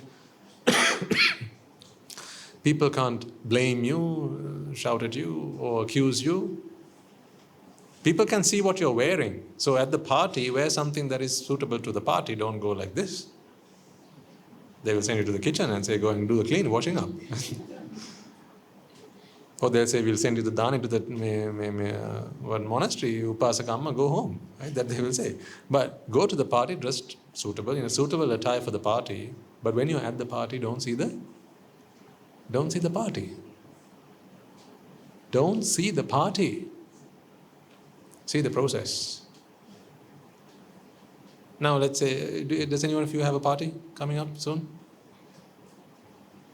Yeah, no one's putting their hands up. Kapatiyas and you Dharmishta Rajagiriyans. So no birthday parties, no weddings, nothing, right? Only funerals, right? In your lives now, only funerals. Okay, let's assume you have a party coming up, right? At some fancy hotel somewhere. You have to go. So you have to go dressed appropriately. So they'll say what the dress code is, right? So if they say, come dressed in that, whatever it is, you go dressed in that. So if you had to do up your hair, you do up your hair. If you had to do your nails, do your nails. If you had to do your lips and you had to do your facial, do your facial. Do all that, and then you go to the party. That's okay. Even as you do them up, right, ask yourself, why? I'm not saying meaningless, useless. This is not like this, that, this is not that talk. This is about, think about how this is a dukkha. Why have they asked you to come dressed in that attire? There's a reason behind that. Because there's a necessity. To give it a certain demeanor, a certain, what's the word? Ambience, yes, a certain ambience, right? They want to give it that, and therefore you have to go dressed in that. So if they ask you to come in something glittery, then you have to go in that. So you don't, a fancy dress. If they ask you to come dressed in fancy dress, you go in that, right? Whatever it is, if costumes, then you go dressed in that. But as you do, because if you have to do it, you have to do it. And otherwise you have to isolate yourself from society, like we do, and then just do what the Buddha wanted us to do. That's all we do. We do what the Buddha wanted us to do. That's all. No one comes and says why I do that and questions my motives, because they have accepted that I'm a son of the Buddha. In fact, if I did something that was not something that the Buddha had asked us to do, then people would question me, and rightly so. Rightly so. Because you offer your alms, you offer your pirikara to sons of the Buddha, daughters of the Buddha, so that they can fulfill the path that the great father once followed himself. Right? So it's very reasonable if you question that. But that said, don't go question anyone. You can come and question me or my teacher, but don't question others, not on my account. Otherwise, if you go to wherever and you ask, Swami Nasa said to question why you are doing that and doing this, just don't say my name. Because I still have Nibbāna to get done. Let me be in peace. Anyway, so when someone invites you to the party, you go to the party, you take a cake, you take a gift, you take a present, you take something, wrap it up. Do all that. But all the while ask yourself, where is the necessity? Therefore, what is the deficiency? And what is the sufficiency this energy, this exertion, this effort is fulfilling? And then you shall realize that all of this is just a dukkha. And then you will realize, the light bulb will go off. Isn't this what the Buddha said? Everything is driven by necessity. Necessity is the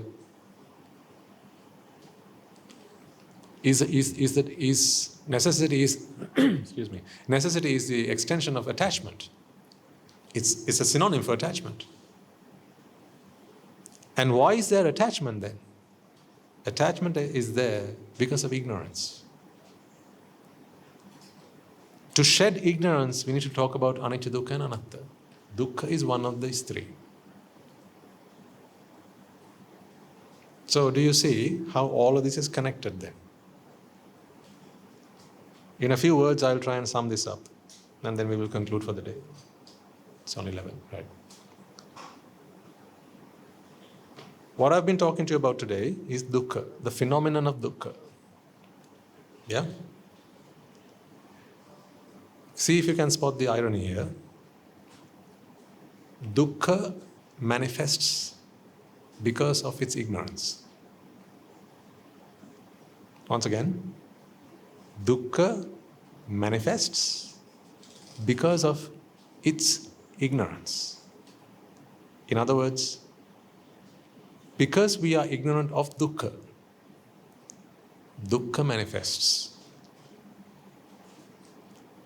So then the only way to exterminate dukkha, to cease dukkha, is to become aware of dukkha.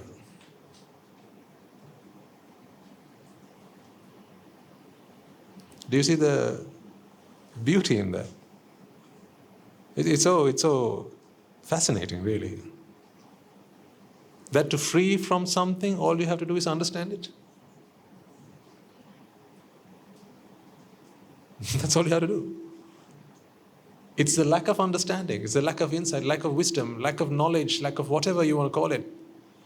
It's a lack of comprehension of what dukkha is that is the reason that dukkha manifests. So then the moment you realize what dukkha is, that spells the cessation of dukkha. Why? Kaya or collection is driven by deficiency. Deficiency is driven by necessity. Necessity springs out of attachment. And attachment is rooted in ignorance. What is that ignorance? Ignorance of dukkha. It's a full circle, isn't it? So the moment you realize what dukkha is, now ignorance is expelled. It's uprooted. As a result of that, no more attachment. As a result of that, no more necessity. As a result of that, no more deficiency. As a result of that, no need for a kaya. So why are we all in dukkha? Because we are yet to see what dukkha is. Then why have I been talking to you all day about dukkha? That is the reason. To free you from this, all I have to do is to help you understand what it is. Nothing more.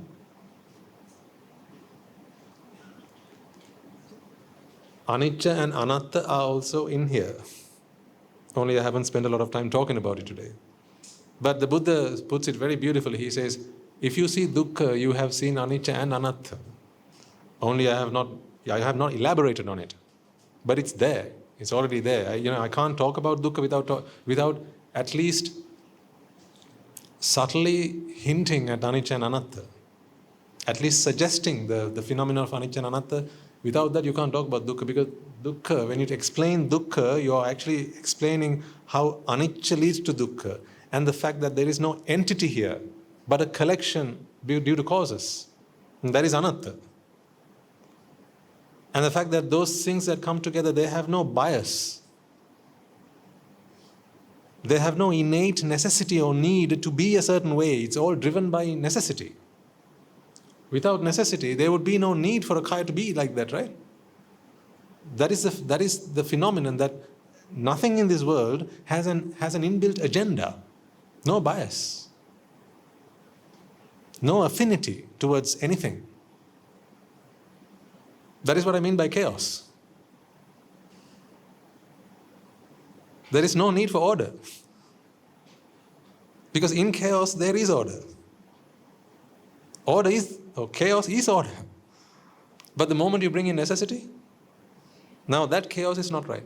Now we have to have an order that is fitting with that necessity. Therefore, what must you do? Now there's a deficiency. Therefore, you have to exert energy then and bring that, whatever that is in chaos, subjective chaos. This is subjective chaos. And bring that all back to subjective order. Why do I say subjective? Because it is not objective. Neither order nor chaos is objective.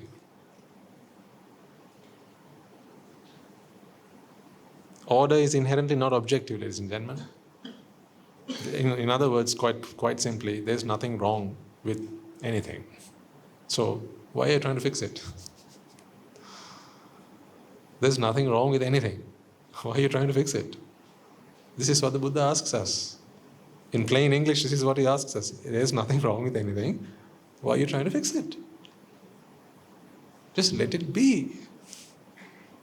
But why can't you let it be? Because there's a necessity. So if there's a necessity, how can you let something be? These flowers, where were they before they landed here? Where were they? They were on a plant somewhere, on a tree somewhere, wherever. Why couldn't you let it be? You couldn't let it be because there was a necessity.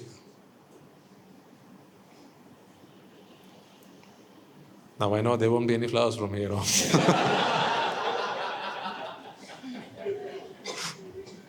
That is not what I'm suggesting, okay? You can do as you wish, right? Whether you bring flowers here or not, I don't care. Because I come here for the flowers that blossom in your hearts. Those are the flowers I come to see, right? And their fragrance to me is eternal. These flowers will wither away and they will die. I don't care for these flowers. You can do what you like. You can beautify this place as much as you like. Remember, I'm a Swami though. Within reason, right? You can do what you like. But these flowers ended here because, let's say we, not you, we, all of us together, we couldn't let it be. Because we had a necessity. And out of that necessity sprung deficiency. And out of that deficiency, action, energy, effort was invested. Therefore, they were plucked, they were blossomed, and they were laid on this thing, and they were put on the table. This is a dukkha. Is this suffering? Is this suffering? No, this is a dukkha. So, the first noble truth of? Exactly.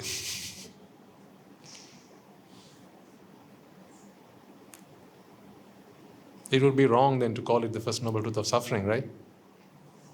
Because it's not suffering the Buddha speaks of. It is how the whole universe hangs together. It is the theory that explains everything. All existence, and its cause, and its cessation, and the path to that cessation. Now you must be wise to not now start writing letters to all these publishers or to the authors and ask them to correct their language and rewrite those books. Don't do that. Okay? So you might listen to another sermon by someone else another time, maybe a lay individual or a Swami Wahanse or a Silmanian Wahanse, and they might come and say, Buddhahandro taught us about suffering. So what must you do? Put your hand up. Silmanian. If you do that, don't come back here again.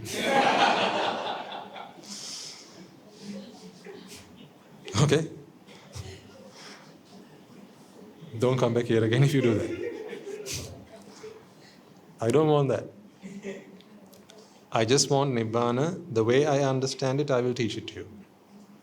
Who's to say that this is the only way to Nibbāna? I'm not the Buddha, right? Who's to say that this is the only way to Nibbāna? I'm not the Buddha. But I will teach you the way that I practice it. And for me, superficial explanations don't cut it. I need to get to the core of it. Because it has to make sense to me, and I have to be able to stand it on its own. I have to be able to do that, otherwise it just doesn't compute in my mind. It has to make sense to me. It has to make logical sense to me. And not just that, it's not enough for it to just make logical sense to me. As a result of me assimilating that knowledge, practicing it, I have to end up a better person, a better human being. If that's not happening for me, I don't want that either. Just because it makes logical sense, I don't buy it. If I cannot become a better human being, if my brothers, my sisters, my family, if people I spend time with, they think of me as a curse, they wish that I walked away and turned around and left the room, and they don't wish for my presence, if they don't like my association, then that is purely food for the brain. I need essence for the heart as well at the same time. It's because in the Dhamma I have found these two things beautifully wound together. Food for the brain and essence for the heart. These two things, they sit beautiful together. That's how I know that I hit the jackpot. Okay? So do we understand what dukkha is then? Is it suffering? No. Isn't suffering a type of dukkha? Isn't suffering a type of dukkha? Of course it is. I wrote these 2 words on the board. Now hopefully you should be able to come up with an answer. Last week I told you that there is no such thing called happiness, because happiness is not a conditioned existence, not an entity. Meaning, this is not a dukkha. That's why happiness need not be maintained. But pleasure is not the same. Pleasure is a dukkha. Pleasure, as you know, is an experience when you are relieved from vexation. Therefore, do you see that there has to be a vexation, which then has to be relieved, and then back to vexation, and relieved again. Without this process, you cannot have pleasure. But the moment you cease this process, now there is no happiness per se that you will find in there. Happiness is not something you find. It's a bit like dryness. Dryness is the absence of wetness. There's nothing called dryness, right? Can you bring dryness from somewhere? Can you bring dryness? Can you bring some dryness? No, but if something's wet, then you can take the water out, mop it out, sponge it out, whatever, and leave it out, right? And then after a while it'll be dry. So dryness is defined as the absence of humidity or wetness. In the same way, happiness is not some entity or some object or some experience that you can get from anywhere. It's the absence of pleasure and pain, and this interaction between these 2 things. That's why I said it's like the 2 sides of a coin. On one side you have happiness, or rather pleasure. On the other side you have pain. No pain, no gain. We talked about this last week. But happiness is not that. Unconditioned happiness, therefore, cannot be conditioned. Anything that is not conditioned is just something that does not exist. That is why Parinibbāna is pure bliss. But you are not going to be there to experience that bliss. That is why it is called bliss. Because the experiencer, if such a thing has to exist, if an experiencer or an observer has to exist, that is a maintenance job, isn't it? And where there is maintenance, there is always going to be dukkha, dukkha, dukkha. Because, this is how an experiencer is born. This is how the observer is born. To be happy, you have to exist. Because happiness has to be a kaya. And the kaya has to come out of a deficiency. And that has to come out of necessity. And that comes out of ignorance. So then what is the point of a happiness that is rooted in ignorance? Then it cannot be happiness at all. Do you see the point? So then true happiness, in other words, unconditional happiness, is not something that can exist in this world. But that does not mean that you should not aspire to it. Just because it doesn't exist. The reason you must aspire to it is because it doesn't exist. If there is something that exists, ladies and gentlemen, there is no point trying to aspire to it, because aspiration alone and getting there alone will not be done with, because you will have to keep on doing it. Does that make sense? If happiness was something somewhere, assume that it's in heaven. Even if you landed in heaven, you'd have to keep doing something to be in heaven, to remain in heaven. Therefore, if happiness was some place or some experience, some mental, physical, some combination of experience, you'd have to keep on sustaining it, keep on maintaining it, because it will always be a kaya. Therefore, it has to come out of a deficiency, which is rooted in a necessity, which is rooted in ignorance. That's the point. That's why once you're free from ignorance, no necessity, no deficiency, no kaya. That is happiness. Unconditional happiness. Actually, it's wrong to call it happiness. There's no word to describe it. That's why the best way to put it is Nibbāna. Nibbānaṃ paramang sukhaṃ.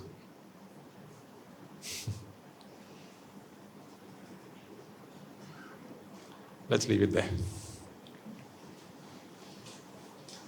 Please contemplate. Look at things, but don't see them. Got that? Look at things, but don't see them. See what instead? What you have learned today. See that. Looking and seeing are very different things. All right. Let's all take a moment then to transfer the message that we have all acquired by making offerings to the infinite virtues of the Noble Triple Gem, inviting the Swami Maharaj to deliver the sermon, as well as creating a conducive environment for all to come along and practice the path.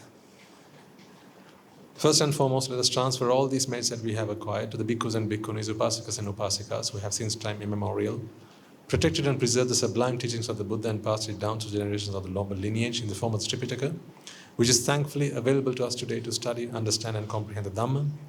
Let us take a moment to transfer these merits to the Mahanayakas, the Anunayakas of all of the chapters, as well as the monks and nuns resident in your local temples and nunneries who have always been by your side through thick and thin, come rain or shine. Let us also transfer these merits to my teacher Guru Swami Nuhanse, as well as all the monks resident at the monastery and the Anagarikas and Anagarikas attached to the monastery. Let us also take a moment to transfer these merits to our devotees and friends of the monastery who, for the sake of merits to help them attain the supreme bliss of Nibbāna, continue to sustain the Mahasangha. This includes all of you who provide the Mahasangha with shelter, alms, robes and medicines, as well as pass on your know-how and continue to extend their well-wishes. May they all rejoice in these merits. Let us also transfer these merits to our mothers and fathers, brothers and sisters, sons and daughters, grandparents, uncles, aunts, cousins, nephews and nieces, our friends, our acquaintances, employers and our employees, and our teachers, as well as anyone and everyone who've helped us, supported us, and assisted us in any way, shape, and form possible and available to them. May by the power of these merits they be healed of any physical and mental ailments and overcoming obstacles to their spiritual progress. May they abstain from the unmeritorious deeds, fulfill the meritorious deeds, fulfill the noble eightfold path, and may they all attain the supreme bliss of Nibbāna. Sadhu, sadhu, sadhu. Let us also transfer these merits to the Devas and Brahmas, spirits and demons, primarily the Sakadeva, as well as all the numerous gods and deities who have committed and fulfilled themselves to fulfill and preserve the Sambuddha Sasana. Let us transfer these merits to our guardian deities who keep a watchful eye over us and keep us out of harm's way and prosper in divine power and wisdom. May they abstain from the unmeritorious deeds, fulfill the meritorious deeds, fulfill the noble eightfold path, and may they all attain the supreme bliss of Nibbāna. Sadhu, sadhu, sadhu. Let us also transfer these merits to our forefathers, our ancestors, those who passed away in our name, reminding ourselves that in this infinitely long journey of samsara, reminding ourselves that it is in their blood, sweat and tears today we are able to enjoy the comforts of life and practice the path in peace and harmony. Let us also transfer this merits to members of the armed forces as well as the police force who sacrifice their lives to protect the peace and harmony of our nation, as well as transfer this merits to those who lost their lives in the wars, be they friend or foe, reminding ourselves that in this long journey of samsara they will all have supported us, assisted us in many ways and forms. Let us also transfer this message to those who lost their lives in natural disasters and calamities such as tsunamis and earthquakes, landslides, fires, floods, pandemics and so on, with an abundance of compassion and loving kindness towards all that they have, reminding ourselves that they have done so much for us in this infinitely long journey of samsara. Let us transfer these merits to them, and by the power of these merits, if any of them have been born in the woeful plains, they redeem themselves and be born in the blissful plane. May by the power of these merits they abstain from the unmeritorious deeds, fulfill the meritorious deeds, fulfill the noble eightfold path, and may they all attain the supreme bliss of Nibbāna. Sadhu, sadhu, sadhu. And finally, may by the power and merits of all the merits, power and blessings of all the merits we have acquired throughout the day, we be able to witness the advent of many hundreds or thousands of arahants on this blessed land. And finally, may you and I and everyone who's helped make this program a success become a Rahatan Vahanse or an Arahat Theranin Vahanse in this very life itself and in the era of this Sri Sambuddha Sasana itself. Sadhu, sadhu, sadhu. May the blessings of the Noble Triple Gem be with you all. Members of the Mahasangha will now transfer their blessings to you. Rajagiriyan midetva dveshagiriyan midetva mohagiriyan midetva Nibbāna parama sukhayan Sukhitara vedva Nibbāna parama sukhayan Sukhitara vedva Mamada siyalu loka siyalu satnayo Nibbāna parama සුඛයෙන් සුඛිතතර වෙත්වා නිබ්බාන පරම සුඛයෙන් සුඛිතතර වෙත්වා නිබ්බාන පරම සුඛයෙන් සුඛිතතර වෙත්වා රාගගිනි නිවේවා ද්වේෂගිනි නිවේවා මෝහගිනි නිවේවා නිවන් සැප ලැබේවා නිවන් සැප ලැබේවා නිවන් සැප ලැබේවා තුනුරුවන්ගේ සූවිසි අනන්ත මහා ගුණ පෙළෙන් සියලු ලෝක සියලු සත්වයෝම නිබ්බාන පරම සුඛයෙන් සුඛිතතර වෙත්වා සාදු සාදු සාදු